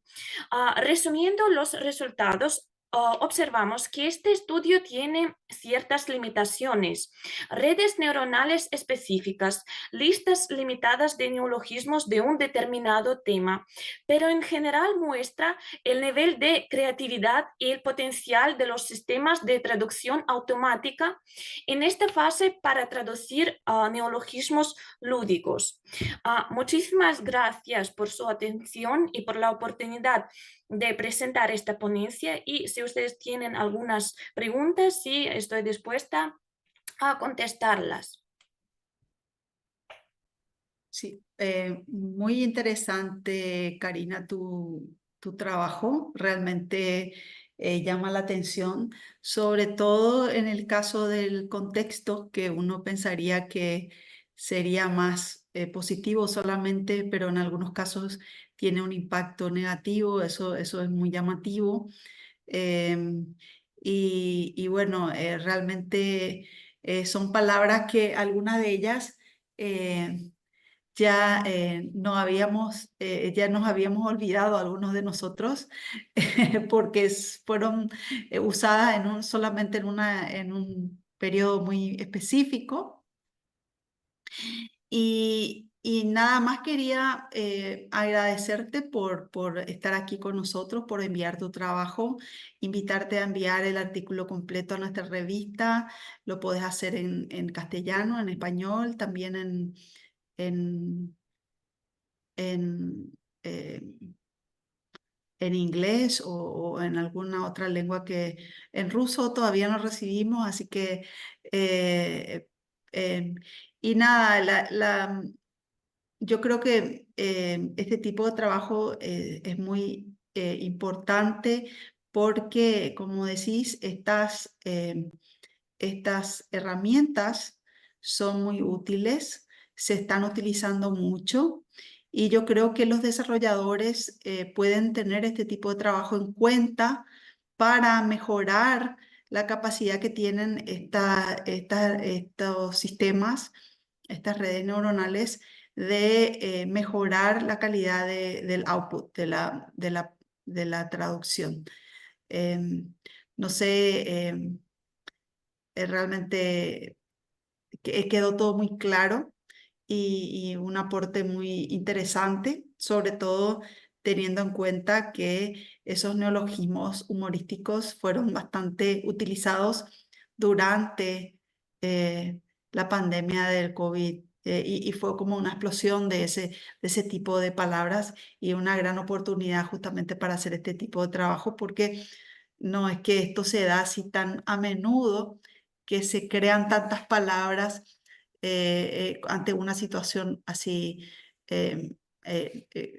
La situación de crisis llevó a que se creen todas esas palabras y no sé, Karina, si digamos, ¿cómo fue para que selecciones el corpus? ¿Tuviste en cuenta todos los neologismos humorísticos atribuidos al COVID o tuviste algún criterio para seleccionar? Pues tratábamos de seleccionar los neologismos que pues cumplían esta función lúdica, por un lado, sí, por otro lado, los neologismos que se usan frecuentemente en el idioma, pues tratábamos de buscarlos en contextos, sí, para qué se usan, porque existen muchos diccionarios, tanto en ruso como en inglés, de los neologismos, pero como hemos visto que no todas palabras encuentran su uso real en el contexto, ¿sí? Por lo que tratábamos de ver pues, las palabras que de verdad se usan en el idioma hasta hoy en día. Bueno, muchísimas gracias y estamos contentos de que hayas podido finalmente compartir tu trabajo con nosotros y esperamos, si podés enviar tu trabajo completo para nuestra revista, va a ser un aporte muy interesante. Muchísimas gracias por la oportunidad de presentar. Y bueno, y ahora tenemos hasta las 14 horas que volvemos con el seminario de Action Research. Así que nos vemos esta tarde. Gracias, gracias. Muchas Hasta la tarde. gracias. Chau, chau. Gracias.